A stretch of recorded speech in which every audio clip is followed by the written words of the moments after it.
Radio Punjab today ਦੇ programme ਸ਼ਮਾਦਾਨ ਦੇ ਵਿੱਚ ਤੁਹਾਡਾ ਮੁੜ ਤੋਂ ਸਵਾਗਤ ਹੈ।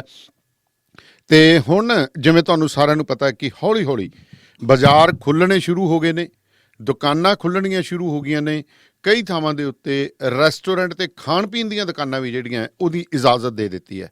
ਪਰ ਤੁਹਾਨੂੰ ਇੱਕ ਚੀਜ਼ ਦਾ ਕੀ ਪਤਾ ਕਿ ਇੱਥੇ ਕਿੰਨਾ ਸਮਾਨ ਪਿਆ ਹੈ, ਕਿਉਂਕਿ ਲਾਕਡਾਊਨ ਤਾਂ ਇੱਕਦਮ ਆ ਗਿਆ, ਕਿਸੇ ਨੇ ਦੱਸਿਆ ਨਹੀਂ ਵੀ ਕਰਫਿਊ ਦੇ ਕਦੋਂ ਲੱਗਣਾ ਹੈ। ਤਾਂ ਕਿੰਨਾ ਸਮਾਨ ਪਿਆ, ਇਹਦੀ ਕਿਸ ਤਰ੍ਹਾਂ ਵਿਕਵਾਲੀ ਹੋਏਗੀ। ਸਾਡੇ ਨਾਲ ਸਰਦਾਰ ਕਾਹਨ ਸਿੰਘ ਪੰਨੂ ਹੋਰੀ ਇਸ ਵਕਤ ਔਨਲਾਈਨ 'ਤੇ ਨੇ। ਸਤਿ ਸ਼੍ਰੀ ਅਕਾਲ ਜੀ ਪੰਨੂ ਸਾਹਿਬ। ਸਤਿ ਸ਼੍ਰੀ ਅਕਾਲ ਧੰਨਵਾਦ ਸਰ। ਸਤਿ ਸ਼੍ਰੀ ਅਕਾਲ ਪੰਨੂ ਸਾਹਿਬ, ਸਹਿਜੇ ਹੀ ਨਿਗਾਹ ਮਾਰੀਏ ਤਾਂ ਮੈਨੂੰ ਲੱਗਦਾ ਕਿ ਟਣਾ ਮੂੰਹੀ ਮਠਿਆਈ ਪੰਜਾਬ ਦੇ ਵਿੱਚ ਹੋਣੀ ਹੈ, ਟਣਾ ਮੂੰਹੀ ਸੁੱਕੀ ਮਠਿਆਈ, ਭੁਜੀਆ ਵਗੈਰਾ ਵੀ ਪਿਆ ਹੋਣਾ ਹੈ। ਸੋ ਹੁਣ ਦੁਕਾਨਾਂ ਖੁੱਲ੍ਹਣੀਆਂ ਸ਼ੁਰੂ ਹੋ ਗਈਆਂ ਨੇ। ਤੁਹਾਡੇ ਮਹਿਕਮੇ ਜਿਹੜਾ ਹੈਲਥ ਮਹਿਕਮੇ ਕੰਨੇ ਤੁਸੀਂ ਉਹਦੇ ਧਿਆਨ ਰੱਖ ਰਹੇ ਹੋ, ਸਿਹਤ ਸੇਵਾਵਾਂ ਦਾ ਧਿਆਨ ਰੱਖ ਰਹੇ ਹੋ। ਕਿਸ ਤਰ੍ਹਾਂ ਦੇ ਜਿਹੜੇ ਨੇ ਦਿਸ਼ਾ ਨਿਰਦੇਸ਼ ਦਿੱਤੇ ਜਾ ਰਹੇ ਨੇ, ਕਿਸ ਤਰ੍ਹਾਂ ਉਹ ਚੀਜ਼ਾਂ ਦੀ ਬਿਕਵਾਲੀ ਦੇ ਉੱਤੇ ਤੁਸੀਂ ਕੰਟਰੋਲ ਕਰੋਗੇ ਜੀ? ਦੇਖੋ ਜੀ, ਇਸ ਤਰ੍ਹਾਂ ਹੈ ਕਿ ਮੇਰੇ ਕੋਲੇ ਮੈਂ ਕਮਿਸ਼ਨਰ ਹਾਂ ਫੂਡ ਐਂਡ ਡਰੱਗ ਐਡਮਿਨਿਸਟ੍ਰੇਸ਼ਨ ਦਾ ਪੰਜਾਬ ਦੇ ਵਿੱਚ ਜੀ। ਤੇ ਸਾਡੀ ਜ਼ਿੰਮੇਵਾਰੀ ਹੈ ਕਿ ਲੋਕਾਂ ਨੂੰ ਖਾਣ ਪੀਣ ਦੀਆਂ ਵਸਤੂਆਂ ਜਿਹੜੀਆਂ ਨੇ ਉਹ ਸੇਫ ਤੇ ਹੈਲਦੀ ਮਿਲਣ, ਕਿ ਉਹਨਾਂ ਦੇ ਵਿੱਚ ਕੋਈ ਸਬਸਟੈਂਡਰਡ ਮਾਲ ਨਾ ਹੋਵੇ, ਕੋਈ ਅਨਸੇਫ ਮਾਲ ਨਾ ਹੋਵੇ। ਉਹਦੇ ਵਿੱਚ ਕੰਮ ਕਰਨਾ। ਜਿਵੇਂ ਤੁਸੀਂ ਵਜ੍ਹਾ ਫਰਮਾਇਆ ਕਿ ਜਦੋਂ ਕਰਫਿਊ ਲੱਗਿਆ ਸੀ ਜਾਂ ਲੋਕਡਾਊਨ ਹੋਇਆ ਸੀ ਤਾਂ ਉਦੋਂ ਯਕਦਮ ਇਹ ਸਾਰਾ ਕੁਝ ਹੋ ਗਿਆ ਸੀ ਤੇ ਲੋਕਾਂ ਨੂੰ ਆਪਣੇ ਸਮਾਨ ਨੂੰ ਸਾਂਭਣ ਦਾ ਜਾਂ ਡਿਸਪੋਜ਼ ਆਫ ਕਰਨ ਦਾ ਸਮਾਂ ਨਹੀਂ ਸੀ ਮਿਲਿਆ। ਤਾਂ ਇਸੇ ਗੱਲ ਦੇ ਉੱਤੇ ਹੁਣ ਜਦੋਂ ਥੋੜੇ ਬਿਜ਼ਨਸ ਖੁੱਲ੍ਹਣੇ ਸ਼ੁਰੂ ਹੋਏ ਆ ਤੇ ਅਸੀਂ ਇਹ ਹਦਾਇਤਾਂ ਜਾਰੀ ਕੀਤੀਆਂ ਨੇ। ਆਪਣੇ ਸਾਡੀਆਂ ਟੀਮਾਂ ਜਿਹੜੀਆਂ ਫੀਲਡ ਦੇ ਵਿੱਚ ਕੰਮ ਕਰ ਰਹੀਆਂ ਨੇ ਕਿ ਸਾਰੇ ਜਿੰਨੇ ਵੀ ਲੋਕ ਖਾਣ ਪੀਣ ਦੇ ਨਾਲ ਜੁੜੇ ਹੋਏ ਨੇ, ਚਾਹੇ ਉਹ ਕਨਫੈਕਸ਼ਨਰੀ ਦਾ ਸਮਾਨ ਹੈ, ਚਾਹੇ ਉਹ ਗਰੋਸਰੀ ਦੇ ਸਟੋਰ ਨੇ, ਚਾਹੇ ਉਹ ਹਲਵਾਈਆਂ ਦੀਆਂ ਦੁਕਾਨਾਂ ਨੇ, ਚਾਹੇ ਉਹ ਈਟਿੰਗ ਜੁਆਇੰਟਸ ਨੇ, ਉਹਨਾਂ ਸਾਰਿਆਂ ਨੂੰ ਵਿਜ਼ਿਟ ਕਰੋ ਤੇ ਉਹਨਾਂ ਨੂੰ ਦੇਖੋ ਕਿ ਉੱਥੇ ਕੋਈ ਵੀ ਪੁਰਾਣਾ ਸਮਾਨ ਜਿਹੜਾ ਹੈਗਾ, ਕੋਈ ਬਾਸੀ ਸਮਾਨ ਜਿਸ ਤਰ੍ਹਾਂ ਕਹਿ ਲਈਏ, ਜਾਂ ਸਮਾਂ ਲੰਘਣ ਵਾਲਾ ਸਮਾਨ, ਐਡ ਗੁੱਡਸ ਜਿਹੜੀਆਂ ਨੇ, ਉਹ ਕੋਈ ਵੀ ਨਾ ਮਿਲਣ ਕਿਸੇ ਵੀ ਥਾਂ ਦੇ ਉੱਤੇ। ਤੇ ਜਿੱਥੇ ਵੀ ਕਿਤੇ ਮਿਲਦੀਆਂ ਨੇ ਉੱਥੇ ਉਹਨਾਂ ਸਾਰੀਆਂ ਨੂੰ ਪ੍ਰੋਪਰ ਤਰੀਕੇ ਨਾਲ ਡਿਸਪੋਜ਼ ਆਫ ਕਰਾਓ। ਮੈਂ ਤੁਹਾਨੂੰ ਦੱਸਣਾ ਚਾਹਾਂਗਾ ਕਿ ਇਹਨਾਂ ਦਿਨਾਂ ਦੇ ਵਿੱਚ ਜਦੋਂ ਅਸੀਂ ਕਾਫੀ ਇਸ ਕੰਮ ਦੇ ਉੱਤੇ ਲੱਗੇ ਹੋਏ ਹਾਂ, ਛਾਪਾਮਾਰੀ ਵੀ ਕਰ ਰਹੇ ਹਾਂ, ਤਾਂ ਸਾਨੂੰ ਬਹੁਤ ਜ਼ਿਆਦਾ ਲੋਕਾਂ ਨੇ ਇਹ ਦੱਸਿਆ ਹੈਗਾ ਕਿ ਸਾਨੂੰ ਸ਼ੁਰੂ ਦੇ ਦਿਨਾਂ ਦੇ ਵਿੱਚ ਜਦੋਂ ਇੱਕਦਮ ਬੰਦ ਹੋ ਗਿਆ ਤੇ ਉਸ ਤੋਂ ਬਾਅਦ ਜਦੋਂ ਲੰਗਰ ਲਾਉਣ ਵਾਲਾ ਜਾਂ ਰੋਟੀ ਖਵਾਉਣ ਵਾਲਾ ਮਸਲਾ ਲੋਕਾਂ ਸਾਹਮਣੇ ਪੇਸ਼ ਹੋਇਆ, ਗਰੀਬਾਂ ਦੇ ਸਾਹਮਣੇ, ਤਾਂ ਕਾਫੀ ਲੋਕਾਂ ਨੇ ਆਪਣਾ ਸਮੂਨ ਜਿਹੜਾ ਸੀਗਾ ਉਹ ਸਾਰੇ ਦਾ ਸਾਰਾ ਵੰਡ ਦਿੱਤਾ ਸੀ। ਤੇ ਇਸ ਤਰੀਕੇ ਨਾਲ ਵੀ ਕੁਝ ਗੱਲਾਂ ਆਈਆਂ ਨੇ, ਪਰ ਸਾਰੇ ਉਸ ਦੇ ਵਿੱਚ ਨਹੀਂ ਸ਼ਾਮਲ ਹੈਗੇ। ਕੁਝ ਲੋਕਾਂ ਨੇ ਅਜੇ ਪਿਆ ਵੀ ਹੈ ਉਹਨਾਂ ਕੋਲ। ਜੀ। ਸੋ ਇਹਦੇ ਲਈ ਟੀਮਸ ਜਿਹੜੀਆਂ ਨੇ ਉਹ ਜਿਵੇਂ ਠੇਕਿਆਂ ਦੇ ਉੱਤੇ ਮੈਂ ਦੇਖਿਆ ਕਿ ਉਹ ਸਟਾਕ ਚੈੱਕ ਕਰ ਰਹੇ ਨੇ, ਦੁਕਾਨ ਖੋਲ੍ਹਣ ਤੋਂ ਪੈਸਾ ਕਰ ਰਹੇ ਨੇ। ਇਹ ਕੀ ਟੀਮਸ ਉਸ ਤਰ੍ਹਾਂ ਇਹਨਾਂ ਦੁਕਾਨਾਂ ਦੇ ਉੱਤੇ, ਮਠਿਆਈ ਵਾਲੀਆਂ ਦੁਕਾਨਾਂ ਤੇ ਜਾਂ ਫੈਕਟਰੀਆਂ ਜਿਹੜੀਆਂ ਨੇ ਉਹਨਾਂ ਦੇ ਉੱਤੇ ਜਾ ਕੇ ਸਟਾਕ ਚੈੱਕ ਕਰੇਗੀ ਜੀ? ਜੀ, ਇਸ ਤਰ੍ਹਾਂ ਹੀ ਕਰ ਰਹੇ ਨੇ ਜੀ ਕਿ ਇਹਨਾਂ ਦੇ ਅਸੀਂ ਜਿਹੜੀਆਂ ਕੋਈ ਪੁਰਾਣੀਆਂ ਬਾਸੀ ਮਠਿਆਈਆਂ ਨੇ, ਕੋਈ ਪੀਣ ਵਾਲੇ ਪਦਾਰਥ ਪਏ ਨੇ, ਕੋਈ ਦੁੱਧ ਦੀਆਂ ਵਸਤੂਆਂ ਨੇ, ਕੋਈ ਨਮਕੀਨ ਨੇ, ਕੋਈ ਸਨੈਕਸ ਨੇ, ਕੋਈ ਆਟਾ ਕਿਤੇ ਪੁਰਾਣਾ ਪਿਆ ਹੈਗਾ, ਮਸਾਲੇ ਪਏ ਨੇ, ਦਾਲਾਂ ਪਈਆਂ ਨੇ ਜਿਨ੍ਹਾਂ ਦਾ ਐਕਸਪਾਇਰੀ ਡੇਟ ਜਿਹੜੀ ਉੱਤੇ ਮੈਂਸ਼ਨ ਕੀਤੀ ਹੁੰਦੀ ਉਹ ਲੰਘ ਚੁੱਕੀ ਹੈ, ਜਾਂ ਇਹਨਾਂ ਦਿਨਾਂ ਦੇ ਵਿੱਚ ਕਿਤੇ ਚੂਹੇ ਨੇ, ਕਿਤੇ ਕਾਕਰੋਚ ਨੇ, ਕਿਤੇ ਕੀ ਕੁਛ ਹੈ, ਕਿਉਂਕਿ ਲਗਾਤਾਰ 2 ਮਹੀਨੇ ਦੇ ਕਰੀਬ ਹੋ ਗਏ, ਪੌਣੇ 2 ਮਹੀਨੇ ਦੇ ਕਰੀਬ ਸਾਰਾ ਸਮਾਨ ਉਸ ਤਰ੍ਹਾਂ ਹੀ ਪਿਆ ਰਿਹਾ। ਤੇ ਇਹਨਾਂ ਕਾਫੀ ਚੀਜ਼ਾਂ ਇਹੋ ਜਿਹੀਆਂ ਹੁੰਦੀਆਂ ਨੇ ਜਿਹੜੀਆਂ ਕਿ ਫਰਿੱਜ ਦੇ ਵਿੱਚ ਰੱਖੀਆਂ ਜਾਂਦੀਆਂ ਨੇ, ਠੰਡੀਆਂ ਰੱਖੀਆਂ ਜਾਂਦੀਆਂ ਨੇ, ਤੇ ਉਹ ਲੋਕਾਂ ਨੇ ਆਪਣੀਆਂ ਬਿਜਲੀ ਵੀ ਬੰਦ ਕਰ ਦਿੱਤੀਆਂ ਸੀ ਕਿਉਂਕਿ ਖਰਚਾ ਪੈ ਰਿਹਾ ਸੀ। ਤੇ ਉਸ ਕਰਕੇ ਉਹਨਾਂ ਸਾਰੀਆਂ ਦੁਕਾਨਾਂ ਨੂੰ ਸਾਫ਼ ਕਰਵਾਇਆ ਜਾ ਰਿਹਾ, ਉਹਨਾਂ ਨੂੰ ਡਿਸਇਨਫੈਕਟ ਕਰਵਾਇਆ ਜਾ ਰਿਹਾ। ਤੇ ਉਹ ਨਾਟ ਓਨਲੀ ਇਹ ਕਰਵਾਇਆ ਜਾ ਰਿਹਾ, ਉਹਨਾਂ ਨਾਲ ਦੀ ਨਾਲ ਇਹ ਵੀ ਦੱਸਿਆ ਜਾ ਰਿਹਾ ਕਿ ਕੋਵਿਡ ਦੀਆਂ ਜਿਹੜੀਆਂ ਹਦਾਇਤਾਂ ਨੇ ਕਿ ਕਿਸ ਤਰੀਕੇ ਨਾਲ ਉਹਨਾਂ ਨੇ ਮਾਸਕ ਪਾ ਕੇ ਰੱਖਣੇ ਨੇ, ਕਿਸ ਤਰੀਕੇ ਨਾਲ ਗਲਵਸ ਪਾ ਕੇ ਰੱਖਣੇ ਨੇ, ਕਿਸ ਤਰੀਕੇ ਨਾਲ ਉਹਨਾਂ ਨੇ ਡਿਸਟੈਂਸਿੰਗ ਮੇਨਟੇਨ ਕਰਾਉਣੀ ਹੈ ਆਪਣੀ ਵੀ ਤੇ ਕਸਟਮਰ ਦੀ ਵੀ। ਉਹ ਸਾਰਾ ਕੁਛ ਅਸੀਂ 2-3 ਲੈਵਲ ਦੇ ਉੱਤੇ ਇਹਨਾਂ ਲੋਕਾਂ ਨੂੰ ਸਮਝਾ ਕੇ ਬੁਝਾ ਕੇ ਕਰ ਰਹੇ ਹਾਂ।